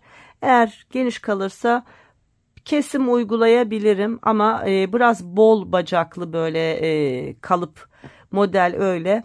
Eğer geniş kalmayacaksa da hiç kesmeden bileğe kadar ineceğim, bilekte keseceğim. Şimdi bir miktar bu şekilde bacaklarımızı örelim, sonra birlikte devam edelim. Arkadaşlar, bacağımı ayırdıktan sonra herhangi bir kesim işlemi yapmadım. Biraz böyle geniş bir bacak olsun demiştim. Bu benim için yeterli. O yüzden hiç kesim yapmadım. Ve bacağımı ayırdıktan sonra tam 11 santim uzunluğunda var olan 54 tane ilmeğimle beraber bacağımı ördüm. Sonrasında arkadaşlar lastik çalışmasına geçtim. İlmeklerimi eksilterek bir ters bir düz tekli lastik çalıştım. Tam 12 ilmek eksilttim ve şişimde 42 ilmeğim kaldı. Bakın sayalım: 2, 4, 6, 8, 10, 12, 14, 16, 18, 20, 21, 22, 24, 26, 28, 30, 32, 34, 36, 38, 40, 42. Bunu göz kararı kestim. Şöyle 1-2 ilmek ördüm. Hep düz ilmekleri kesmeye dikkat ettim. 2 düzü birlikte örerek tam 12 ilmek kestim. Şurası tur başım. Şimdi bir sıra lastik örgümüzü birlikte örerim. Ondan sonra böyle katlanan uzunca bir lastik çalışması yapacağız ve bacağımızı tamamlamış olacağız. Bakın, ilk ilmeğim düz. Sonra bir ters, bir düz, bir ters, bir düz. Tekli lastik çalışıyoruz. Bacağımız böyle bitecek. Bir ters, bir düz, bir ters, bir düz, bir ters, bir düz. Bu şekilde var olan ilmeklerimi örüyorum.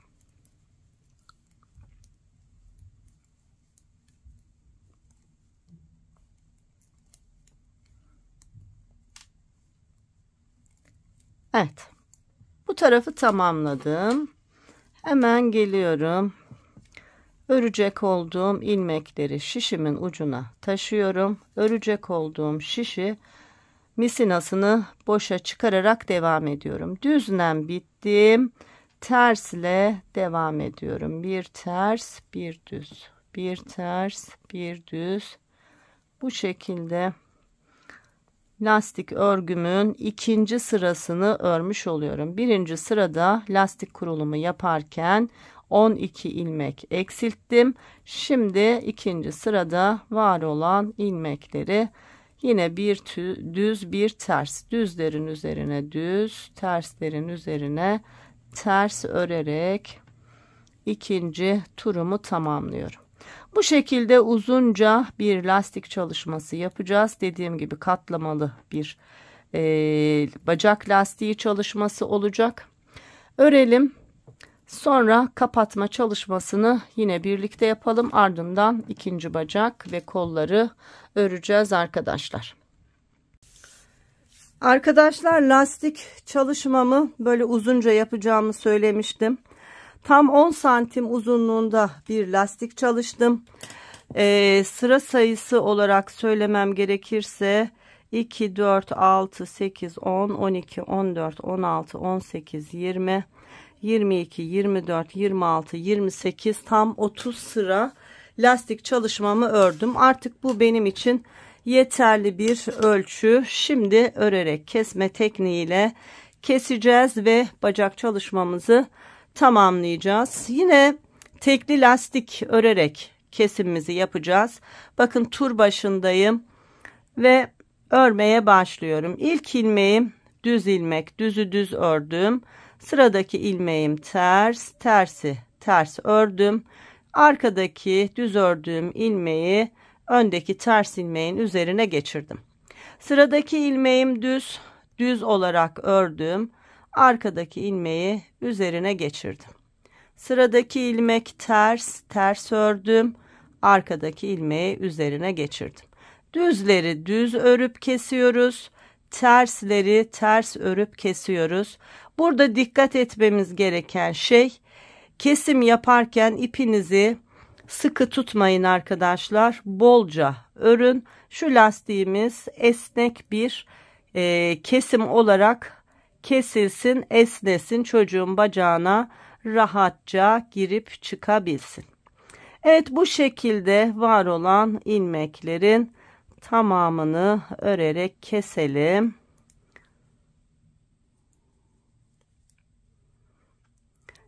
Misinalı şişle eğer yeni bu tür örgüler örüyorsanız sizden rica ediyorum. Tecrübelerinizi paylaşın arkadaşlar. Ördünüz, nasıl, kolay mı, alıştınız mı, rahat örebildiniz mi? Eğer ördüyseniz, hoşunuza gittiyse ve ilk kez tecrübe ettiyseniz lütfen yorumlarda paylaşın. Çünkü ben örgüleri artık biraz daha böyle usulüne uygun, dikişsiz olarak sizlere anlatmak istiyorum. Bugüne kadar hep böyle küçük alıştırmalarla misinalı çalışmalar yapmıştık. Bundan sonra artık böyle dikişi olmayan, bütün örülen biraz daha teferruatlı çalışmalar yapmayı planlıyorum. Birkaç videomda da böyle çalıştım. O yüzden sizin görüşlerinizi çok merak ediyorum. Bakın, şişimdeki ilmekler bitti. Değişen bir şey yok. Diğer şişimdeki ilmekleri de yine aynı şekilde örerek kesiyorum. Eğer ilk tecrübenizse biraz acemilik yaşamış olabilirsiniz. Fakat birkaç kez benzeri modelleri ördüğünüzde emin olun hem misinalı şişle hem de dikişsiz örgü örmenin ne kadar rahat olduğunu, ne kadar keyifli olduğunu tecrübe edeceksiniz ve bu sizi arkadaşlar örgü konusunda bir üst seviyeye taşımış olacak. Dikişsiz örgü örmek aslında örgü seviyesini böyle bir adım öne taşımaktır. Benimle beraber bunu başarırsanız ve yorumlarda da paylaşırsanız ben de çok mutlu olurum. Evet, şimdi bakın bütün ilmeklerimi aynı şekilde böyle esnek bir kesimle kesip tamamlıyorum.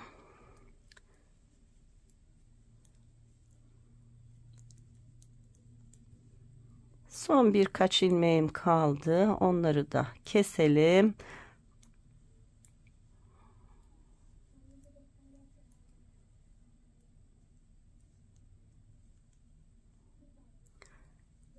Evet, bakın son ilmeğimi de kestim ve şimdi şu görmüş olduğunuz ilmeğim şişteyken şu ipimi biraz uzun tutarak kesiyorum.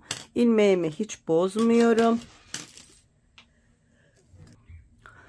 Şimdi bu ilmeği bakın tığıma geçiriyorum. Bunu iğneyle de aslında yapılıyor ama böyle bana daha pratik geliyor. Bakın ilk kesim yaptığım ilmeğim burada.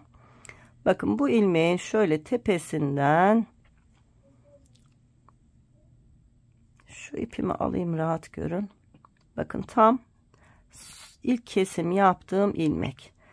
Bir kenarından bir diğer kenarından şöyle batıyorum. Ardından şöyle birleştiriyorum. Bakın birleştirmemi yaptım.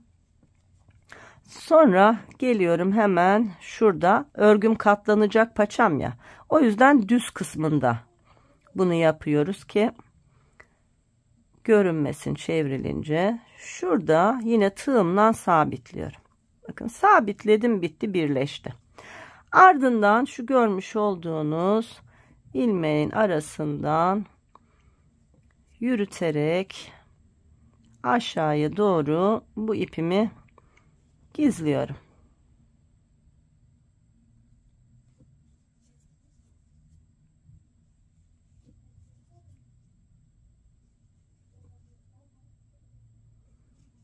Evet, bu benim için yeterli. Fazlasını artık kesebilirim. Şimdi paçamıza bakalım. Ne kadar esnek, görüyor musunuz? Ne kadar güzel.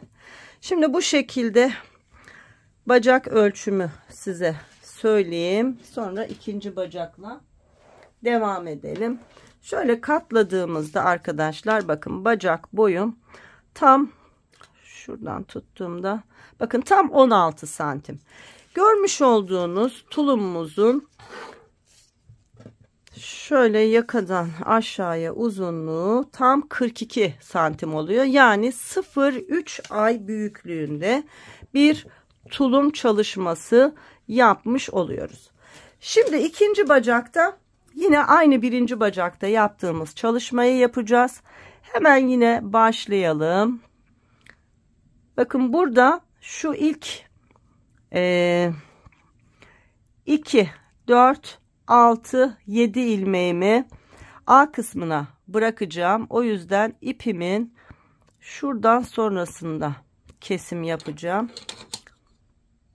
Şöyle kesip yani 7 ilmek A ilmeklerini yine ipte bırakıyorum. Çünkü o bacak çalışmamız bittikten sonra o ilmekleri diğer taraftaki A ortasıyla birleştireceğiz.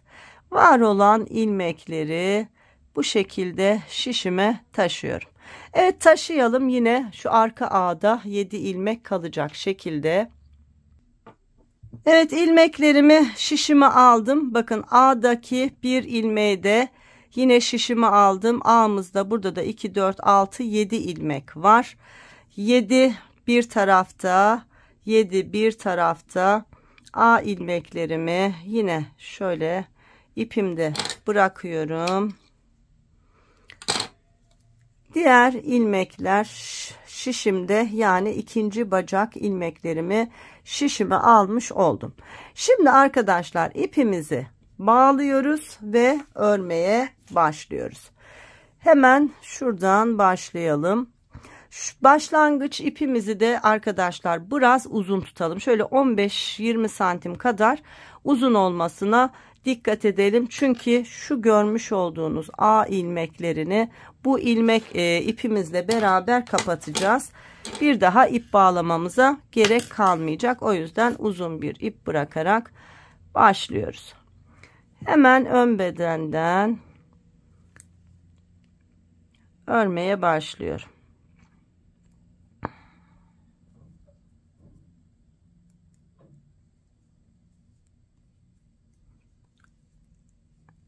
Evet, var olan ilmeklerimi düz örgülerle öreceğim. Yine o orta kısmı şurası tur başlangıcımız olacak ama şişte bu ön ve arkayı birleştireceğim ki bura ayrı kalmasın. Siz de öyle yapın. Daha güzel oluyor. Şimdi bu kadar yeterli. Bakın burayı şöyle misinanın boşunu şişime aldım. Şurayı birleştirmiş oldum. Şimdi aynı şeyi şuradan yapalım.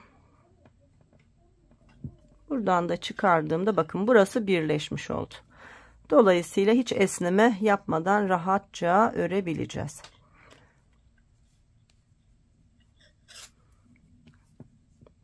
Evet, ilk turumuzu örerek tamamlayalım.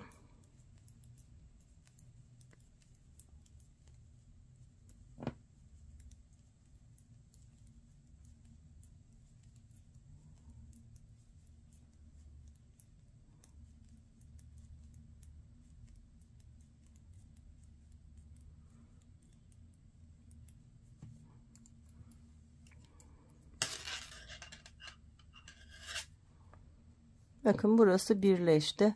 İsterseniz tur başlangıcına yine bir işaretleyici takabilirsiniz. İsterseniz şu bağladığımız ip zaten bizim tam tur başlangıcımızın olduğu yer olduğu için o ipi de takip edebilirsiniz. Nasıl kolayınıza geliyorsa o şekilde çalışabilirsiniz.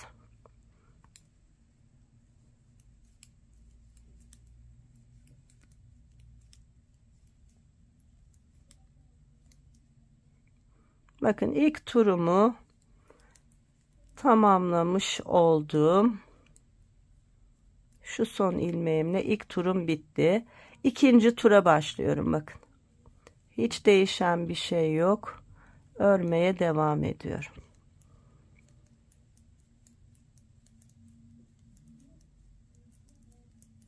Bakın. Ne kadar düzgün bir şekilde birleşti.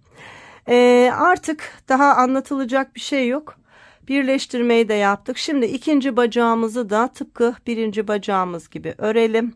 Sonra bilek kısmında eksiltmelerimizi yaptıktan sonra yine 10 santim lastik örgüyle beraber paça kısmımızı da örüp keselim. Sonra kolları çalışmaya yine birlikte devam edelim. Arkadaşlar diğer bacağı da ördüm ve tamamladım. Bakın A'daki ilmeklerim hala duruyor. Onu en son çalışacağız. Şimdi kola başlayacağız. Ben ilk kolumu ördüm. İkinci kolu birlikte öreceğiz. Önce kolumuzdaki ilmekleri ipimize almıştık. Tekrar ilmeklerimizi şişimize alalım.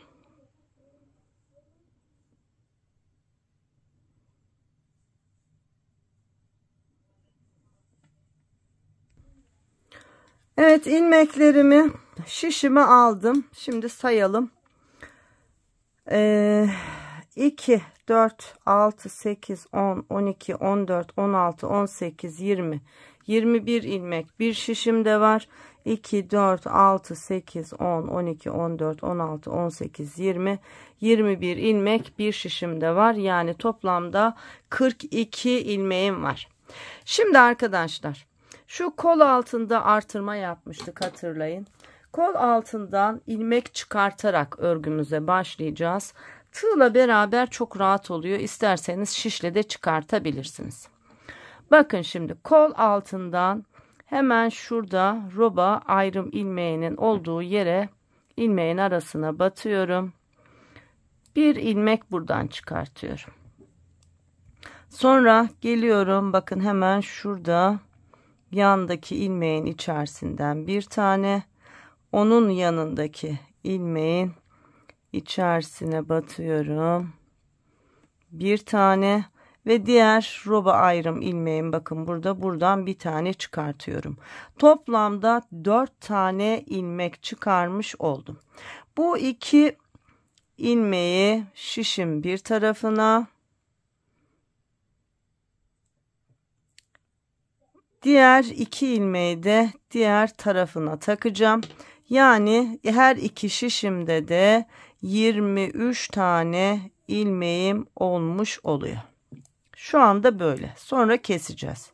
Toplamda 4 ilmek çıkarmış olduk. Şimdi bir tur boyunca var olan ilmeklerimizi düz örgü olarak öreceğiz. Bakın. Şurası artık bizim tur başlangıcımız. 2 ilmek sağda, 2 ilmek solda, aradaki yer bizim tur başlangıcımızın olduğu yer. Şimdi 23 46 ilmeğim var. Örüyorum. Çok kolay bir çalışma. 2 ilmeğini keseceğiz. 2 ilmek şişimizde kalacak. 44 ilmekle beraber örgümüzü öreceğiz. Tıpkı bacakta olduğu gibi kolda da herhangi bir kesim çalışması yapmayacağız arkadaşlar.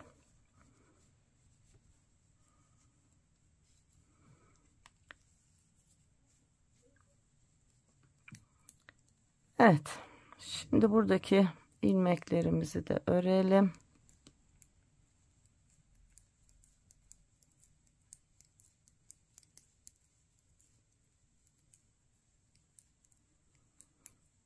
Son 3 ilmek kalana kadar düz örgülerle ilmeklerimi örüyorum.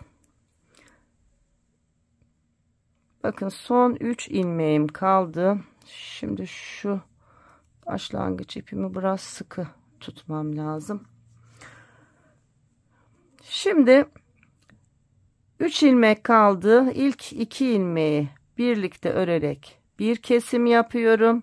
Sonraki ilmeği örerek tamamlıyorum. Bir ilmek kesmiş olduk. Yani 23 ilmeğimiz vardı. 22 ilmeğe düştü. Bakın 2, 4, 6, 8, 10, 12, 14, 16, 18, 20, 22. Şimdi geliyorum. Diğer tarafta da aynı çalışmayı yapacağım. Toplamda 44 ilmeğimiz kalacak ve 44 ilmekle kolumuzu öreceğiz. Bakın tam tur başlangıcının olduğu yerdeyim. Şimdi burada da ilk ilmeği örüyorum. Sıradaki 2 ilmeğin şunların yönünü değiştirip düz bir şekilde ikisini birlikte örüyorum. Bakın 1, 2, 3, 4, 5, 6, 7, 8, 9, 10, 11, 12, 13, 14, 15, 16, 17, 18, 19, 20, 21, 22. Yani 22, 22, 44 ilmeğe ulaştık. Bundan sonra tıpkı bacakta yaptığımız gibi arkadaşlar var olan 44 ilmeğimizi öreceğiz bilek kısmına kadar. Yine bacakta yaptığımız gibi bilek kısmında lastiğe geçerken bir eksiltme çalışması yapacağız ve lastik çalışması örerek, çalışarak kolumuzu da bitireceğiz. Her iki kolu da bu şekilde çalışacağız. Şimdi turu tamamlayayım. Kaç santim öreceğinizi söyleyeceğim. Evet, turu tamamladık. Artık bu şekilde örmeye devam edeceğiz. Şimdi Bakın kol çalışmam böyle yine bacakta olduğu gibi uzun bir lastik çalışması var. Herhangi bir kesim yok. Şöyle kol altından tuttuğumda bakın tam 10 santim, hatta 9,5 santim uzunluğunda düz örgü ördükten sonra lastik örgüye geçiyorum ve toplamda 16,5 santim örgü örüyorum. Yani 6,5 santim lastik, 9,5 santimde düz örgü örüyorum. Şimdi 9,5 santim düz örgü ördüğümüzde 44 ilmekle buraya kadar geliyoruz. Tıpkı bacakta yaptığımız gibi lastiğe geçerken kesim yapıyoruz. Bilekteki lastik sayımız 36 arkadaşlar. 36'ya ayarlayacak şekilde yine 2 düz ilmeği birlikte örerek keserseniz, ben öyle kesiyorum ve gayet düzgün görünüyor. 36 ilmeğe indikten sonra yine dediğim gibi 6,5 santim lastik çalışıyorum. Sıra sayısı olarak da söylemem gerekirse 2, 4, 6, 8, 10, 12, 14, 16, 18 sıra ördüm. 19. sırada kesimimi yaptım. Yine esnek bir kesim çalışması oldu. Bakın şöyle katlanarak kullanılıyor. Bu şekilde de uzunluğumuz şöyle tam lastiğin başlangıç yerinden tam 12 santim. Yani 0,3 ay kol uzunluğuna ayarlıyoruz. 0,3 ay bebeklerin kol uzunluğu giysilerde 12 santim arkadaşlar. Katlanmış hali 12 santim olacak. Evet, şimdi ikinci kol çalışmasını da bitirelim. Ben bunu bitireyim, siz ikisini de bitirin. Sonra düğmelerimi dikeceğim ve şurada bir askı çalışmamız var. Askı çalışmamızı yapacağız. Şu ağ birleştirmeyi yapacağız ve artık bu güzelliği de tamamlamış olacağız. Evet arkadaşlar, her iki kolu da tamamladım, bitirdim. Şöyle 4 tane ahşap düğme çalıştım. Şimdi şu askı kısmının birini çalıştım. Diğerini sizlerle birlikte çalışacağız. En son ağ kapatmasıyla beraber artık tulumumuzu tamamlamış olacağız. Arkadaşlar, rahat çalışabilmek için şöyle kısa çorap şişleri kullandım. 3.75 ile örgümü örmüştüm. Bu şu askı çalışmasını biraz daha sıkı olabilmesi için 3,5 numara şişle çalışacağım. Bakın şimdi tam omuz hizasına şöyle bir askı çalışmamız gerekiyor. Biraz böyle toplayan bir askı olacak.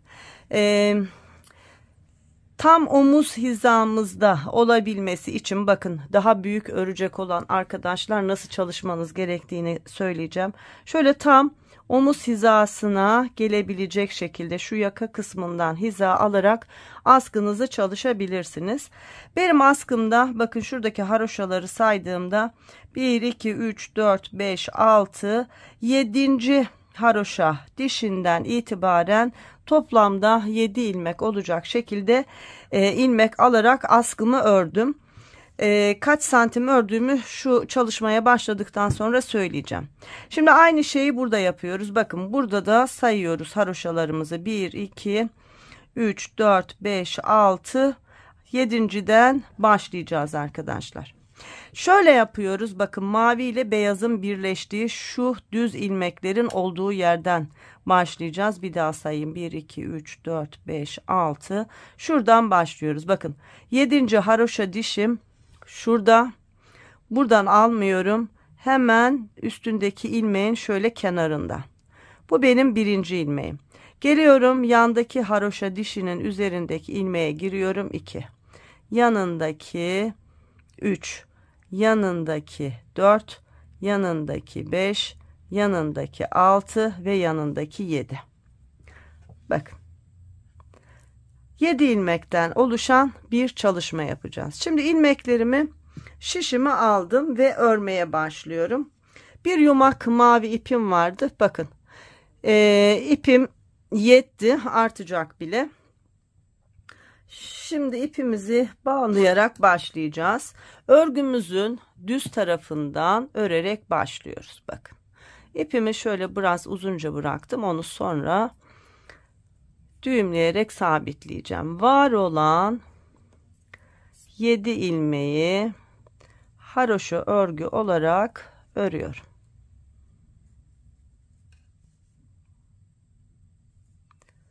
Üç, 4, 5,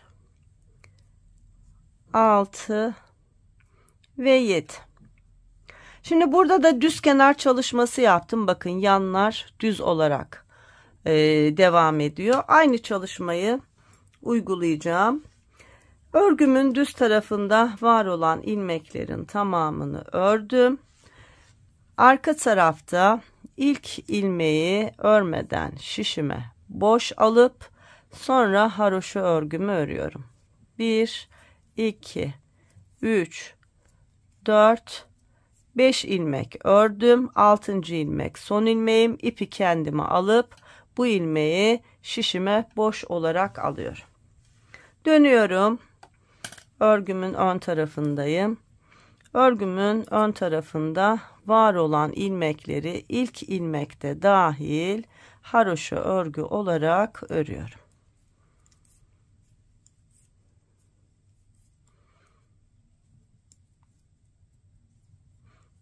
Evet, bakın bir alt sıradaki haroşanın devamı gibi göründü. Hiç ek yokmuş gibi göründü.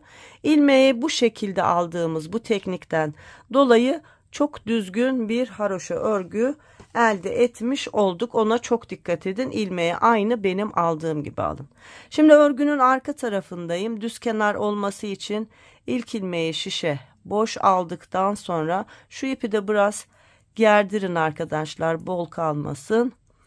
Son ilmeğe kadar haroşa örgü örüyorum. Son ilmekte ipi kendime alıp son ilmeği şişe boş alıyorum.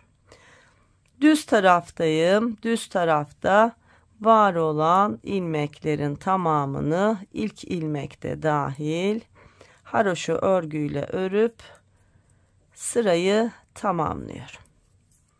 Şu arka tarafı bir daha göstereceğim. Bakın arka tarafta da ilk ilmeği şişe boş alıyorum. Şu ipi biraz gerdiriyorum. Ardından 1, 2, 3, 4, 5 ilmek haroşa örüyorum. İpi kendime alıyorum. Son ilmeği şişime boşalıyorum.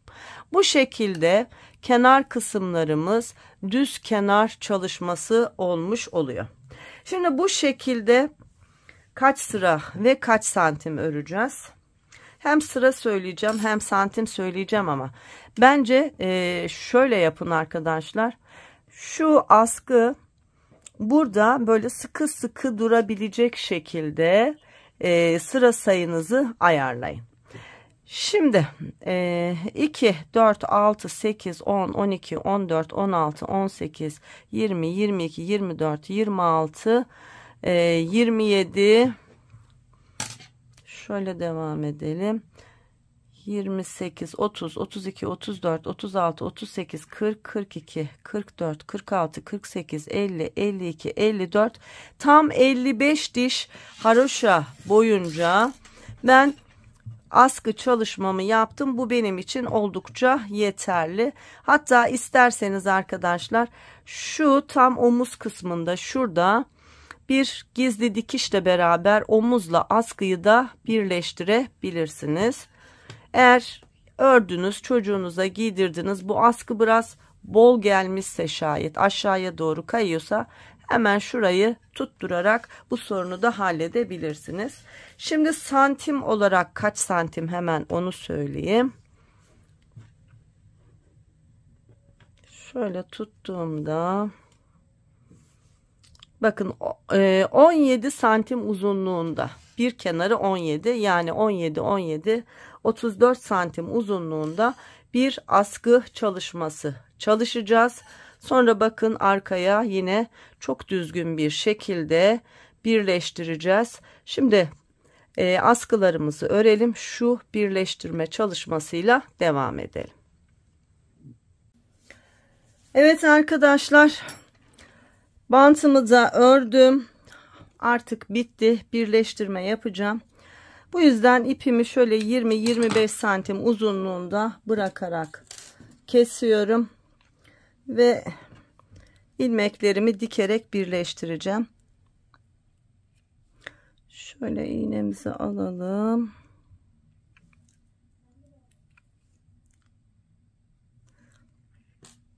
Evet. Bakın şimdi arkada nerede birleştireceğiz? Zaten çok belli.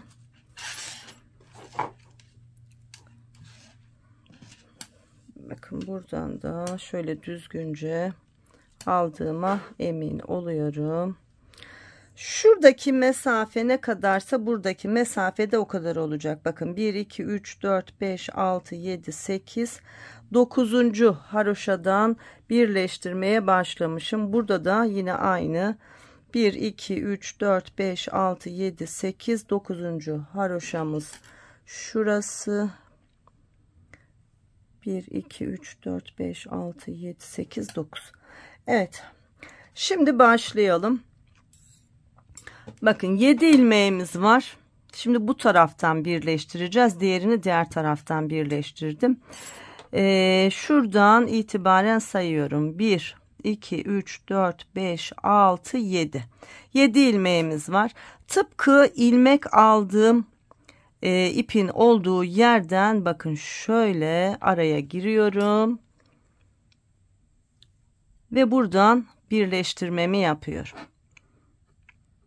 İlk ilmeğimi bu şekilde birleştirdim. Şimdi her ilmeğe aynı şey yapacağım. Bakın geliyorum, ikinci ilmeğim hemen burada. Buradan batıyorum. Sonra şişten ilmeğimi alıyorum. Geliyorum, üçüncü ilmekten yine aynı şekilde batıyorum. Sonra ilmeğimi alıyorum. Dördüncüsünden aldım. Beşinciyi aldım. Altıncıyı aldım. Ve son olarak yedinciyi aldım. Bakın birleştirmeyi yaptım. Ne kadar düzgün oldu. Sanki yine haroşayla birleşmiş gibi birleştirmiş olduk. Şimdi geliyorum. Şurada içeriye iğnemi yürütüyorum. Bakın burada. Şuradan bir sabitleyelim önce.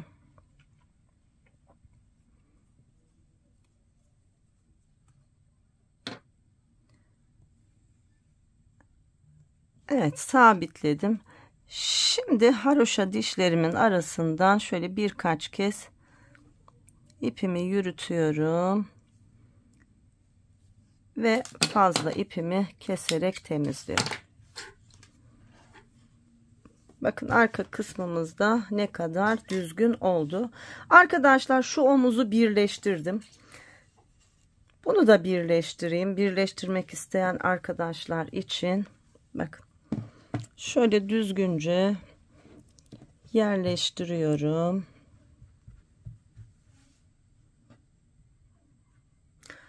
Şimdi şu ip benim için yeterli. Bir düğüm attım. Şuradan girdim. Ve bakın tulumun tam omuz hizasından örgümün arasına girdim, birleştirdim. Geldim. Bakın bir sonraki ilmeğin arasına girdim, birleştirdim. Son bir kez daha yaparsak zaten yeterli olur.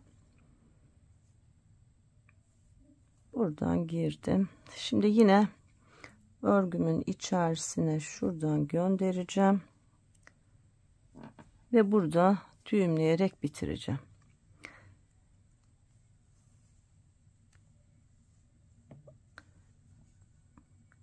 Evet, düğümledim.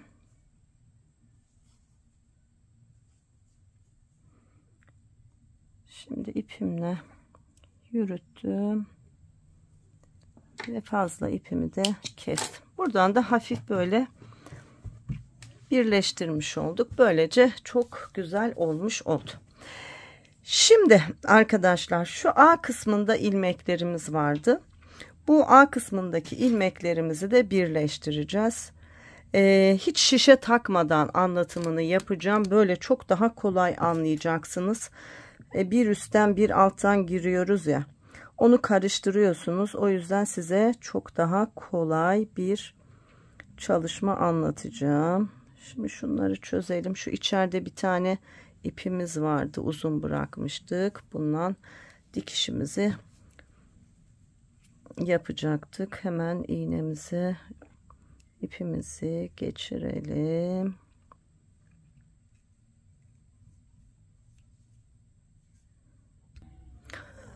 Evet. Şimdi bakın arkadaşlar. İlmeklerimiz burada. Bunları şöyle biraz şöyle görünür hale getirelim.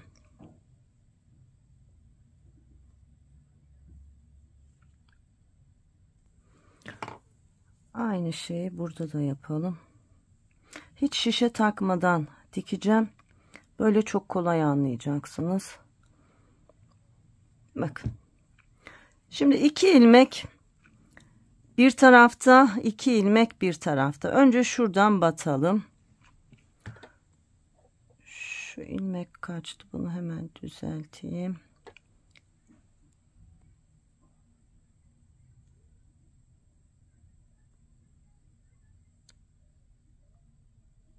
Evet. Şimdi bakın bu ilmeğin içerisinden şöyle düzgün olacak şekilde buradan girdim ve yandaki ilmeğin bakın altından çıktım. Şöyle ipte göstereyim daha kolay. İlmek düzgün olacak şekilde bu şekilde ilk 2 ilmeği birleştirdim. Geliyorum aynı şeyi buradan yapıyorum bakın. Alttan batıyorum.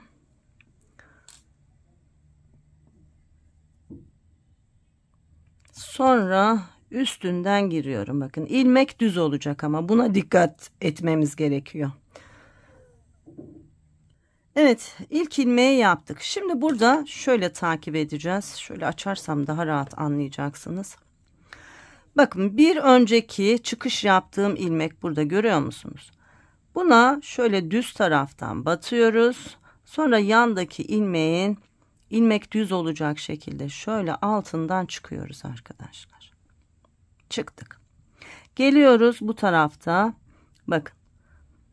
Üstten ilmeğin içerisine giriyorum. Sonra hemen yandaki ilmeğin altından çıkış yapıyorum. Gördünüz mü? Bakın sanki örgü örer gibi. Şimdi geliyorum yine sıradaki ilmek. Bakın şu, hemen ipini çıkartayım, bu. Üstten giriyorum. Yandaki ilmeğin altından çıkıyorum. Burayı da birleştirdik. Yine şuradan ipi çıkaralım. Bakın. İlmek burada. Üstünden girdim. Yandaki ilmeğin altından batarak çıktım. Aynı şeyleri tekrar edeceğiz. Bakın geldim. İlmek burada. Altından girdim. Şimdi yandakinin şöyle üstünden batıyorum. Geldim. İlmeğim burada. Bakın üstünden batıyorum. Yandaki ilmeğin altından batarak çıkıyorum. Bakın gördünüz mü?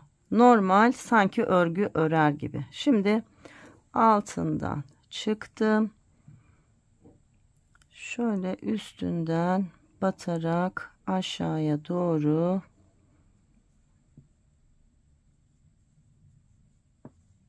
indim. Yine geldim. Bakın ilmek burada. Şurada hemen.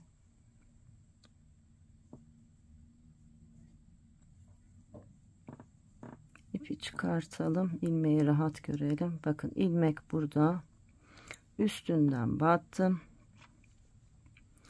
Yandaki ilmeğin şöyle altından çıktım. Bakın. Son bir iki tane kaldı. Onları da yapalım. Sıradaki ilmek burada.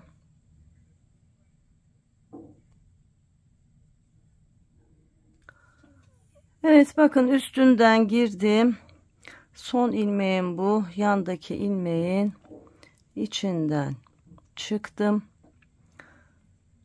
Artık şunları çıkarmam lazım. Tekrar bakın karşıdan girdim. Üstünden girdim. Altından çıktım.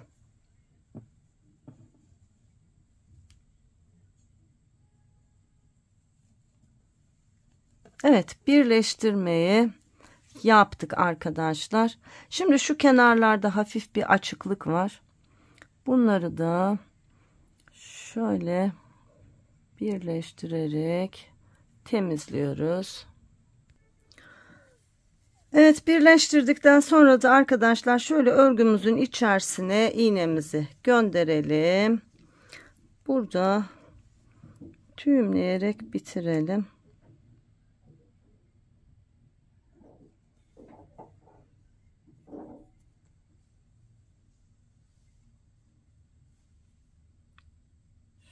Şöyle ilmeklerin arasından birkaç kez ipimizi yürütelim. Bu tarafı tamamladık. Şimdi diğer tarafta da şöyle yine artan ipimiz bizim için yeterli. Bakın. Burada da yine bir ayrıklık var. Aynı çalışmayı burada da yapıyoruz. Bakın geliyorum. Şöyle bir giriş yapıyorum. Sonra karşılıklı hiza alarak birleştiriyorum. Bak.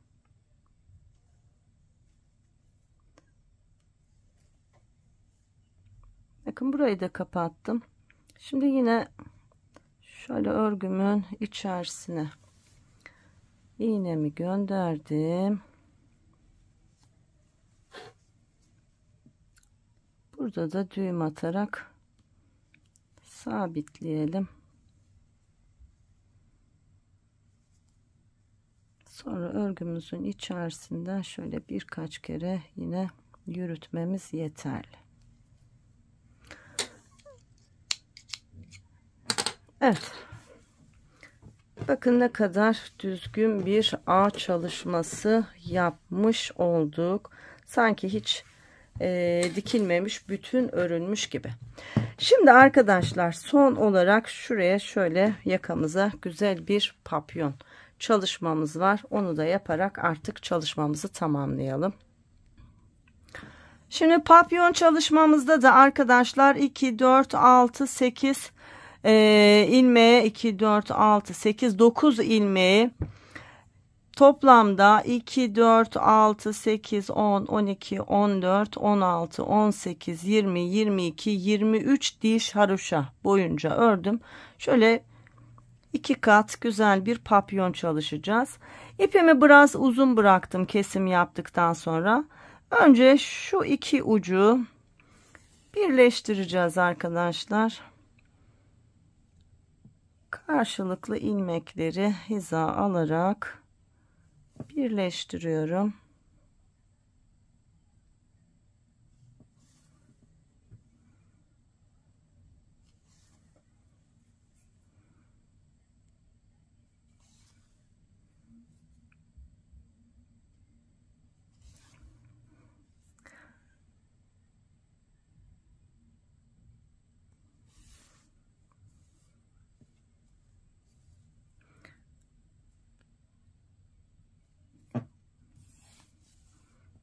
Evet, iki ucu birleştirdim. Şurada bir düğüm atıyorum.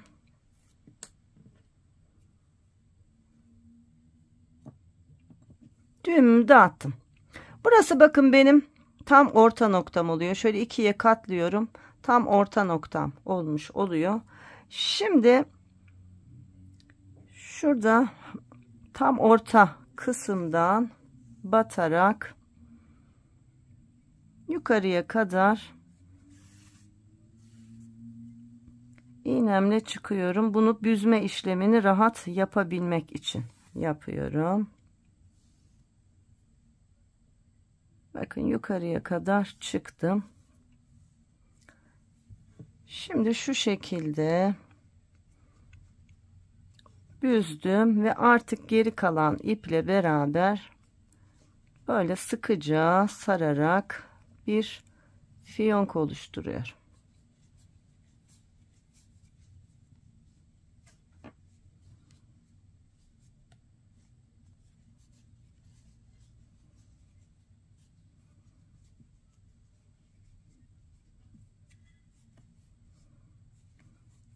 Evet, bu yeterli. Şimdi şu arka tarafta önce bunu bir sabitleyelim.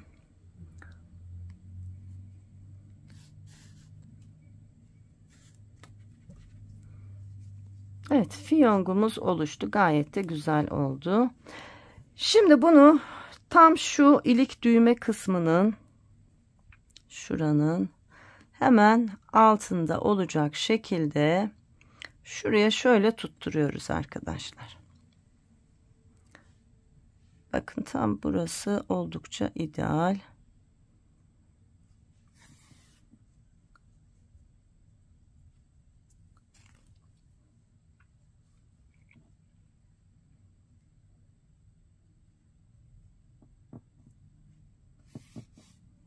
Bunu da yine birkaç kere şöyle tutturmamız yeterli olacak.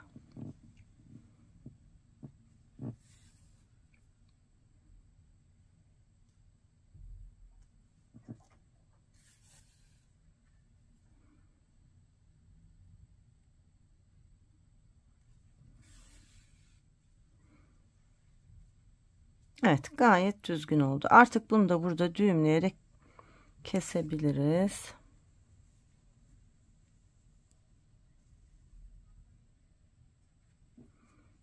Şöyle iğnemizi içeriye yollayalım. Fazla ipimizi de burada gizleyelim ve keselim. Evet arkadaşlar, tulumumuzun bütün çalışmalarını tamamladık. Böyle çok cici bir tulum çalışması sizlerle yapmış olduk. Bakın böyle tam bir küçük adam tulumu çalışmış olduk arkadaşlar. Şimdi kameramı bir ayarlayayım. Tulumumuzun son halini bir görelim. Tekrar bir ölçü vereyim, en boy ölçüsü ve öyle kapanışı yapalım. Evet arkadaşlar, bakın ne kadar cici bir tulum çalışmış olduk. Her şeyiyle çok güzel oldu. Papyonumuz da çok yakıştı. Askılarımız da yine öyle. Şimdi son kez ölçü vereyim. Şimdi şu yaka ortadan tuttuğumda arkadaşlar 42-43 santim kadar bacak uzunluğumuz var. Enimiz şöyle tuttuğumda 24 santim. Bacak boyumuz A'dan sonra 15 santim. Kol uzunluğum kol altından sonra şöyle 12 santim. Yaka genişliğim şöyle içten içe tuttuğumda tam 8 santim arkadaşlar. Yani 0,3 ay büyüklüğünde bir tulum çalışmış olduk. Yeni doğan bebeklerin 3 ayını doldurana kadar giyebileceği çok cici bir tulum çalışması. Erkek bebekleri olan arkadaşlar, torun bekleyen arkadaşlar, bence böyle 0,3 ay bir takım mutlaka çalışsınlar. Bunun beresi ve patikleri de var. Onları da size anlatacağım. ve yeni doğan bebeklerinize böyle güzel örgüler örerek giydirebilin diye. Evet, beğeni ve yorumlarınızı bekliyorum. Her şey gönlünüzce olsun. Bir sonraki videomda görüşebilmek dileğiyle. Sağlık, sıhhat, esenlikler diliyorum. Hoşça kalın.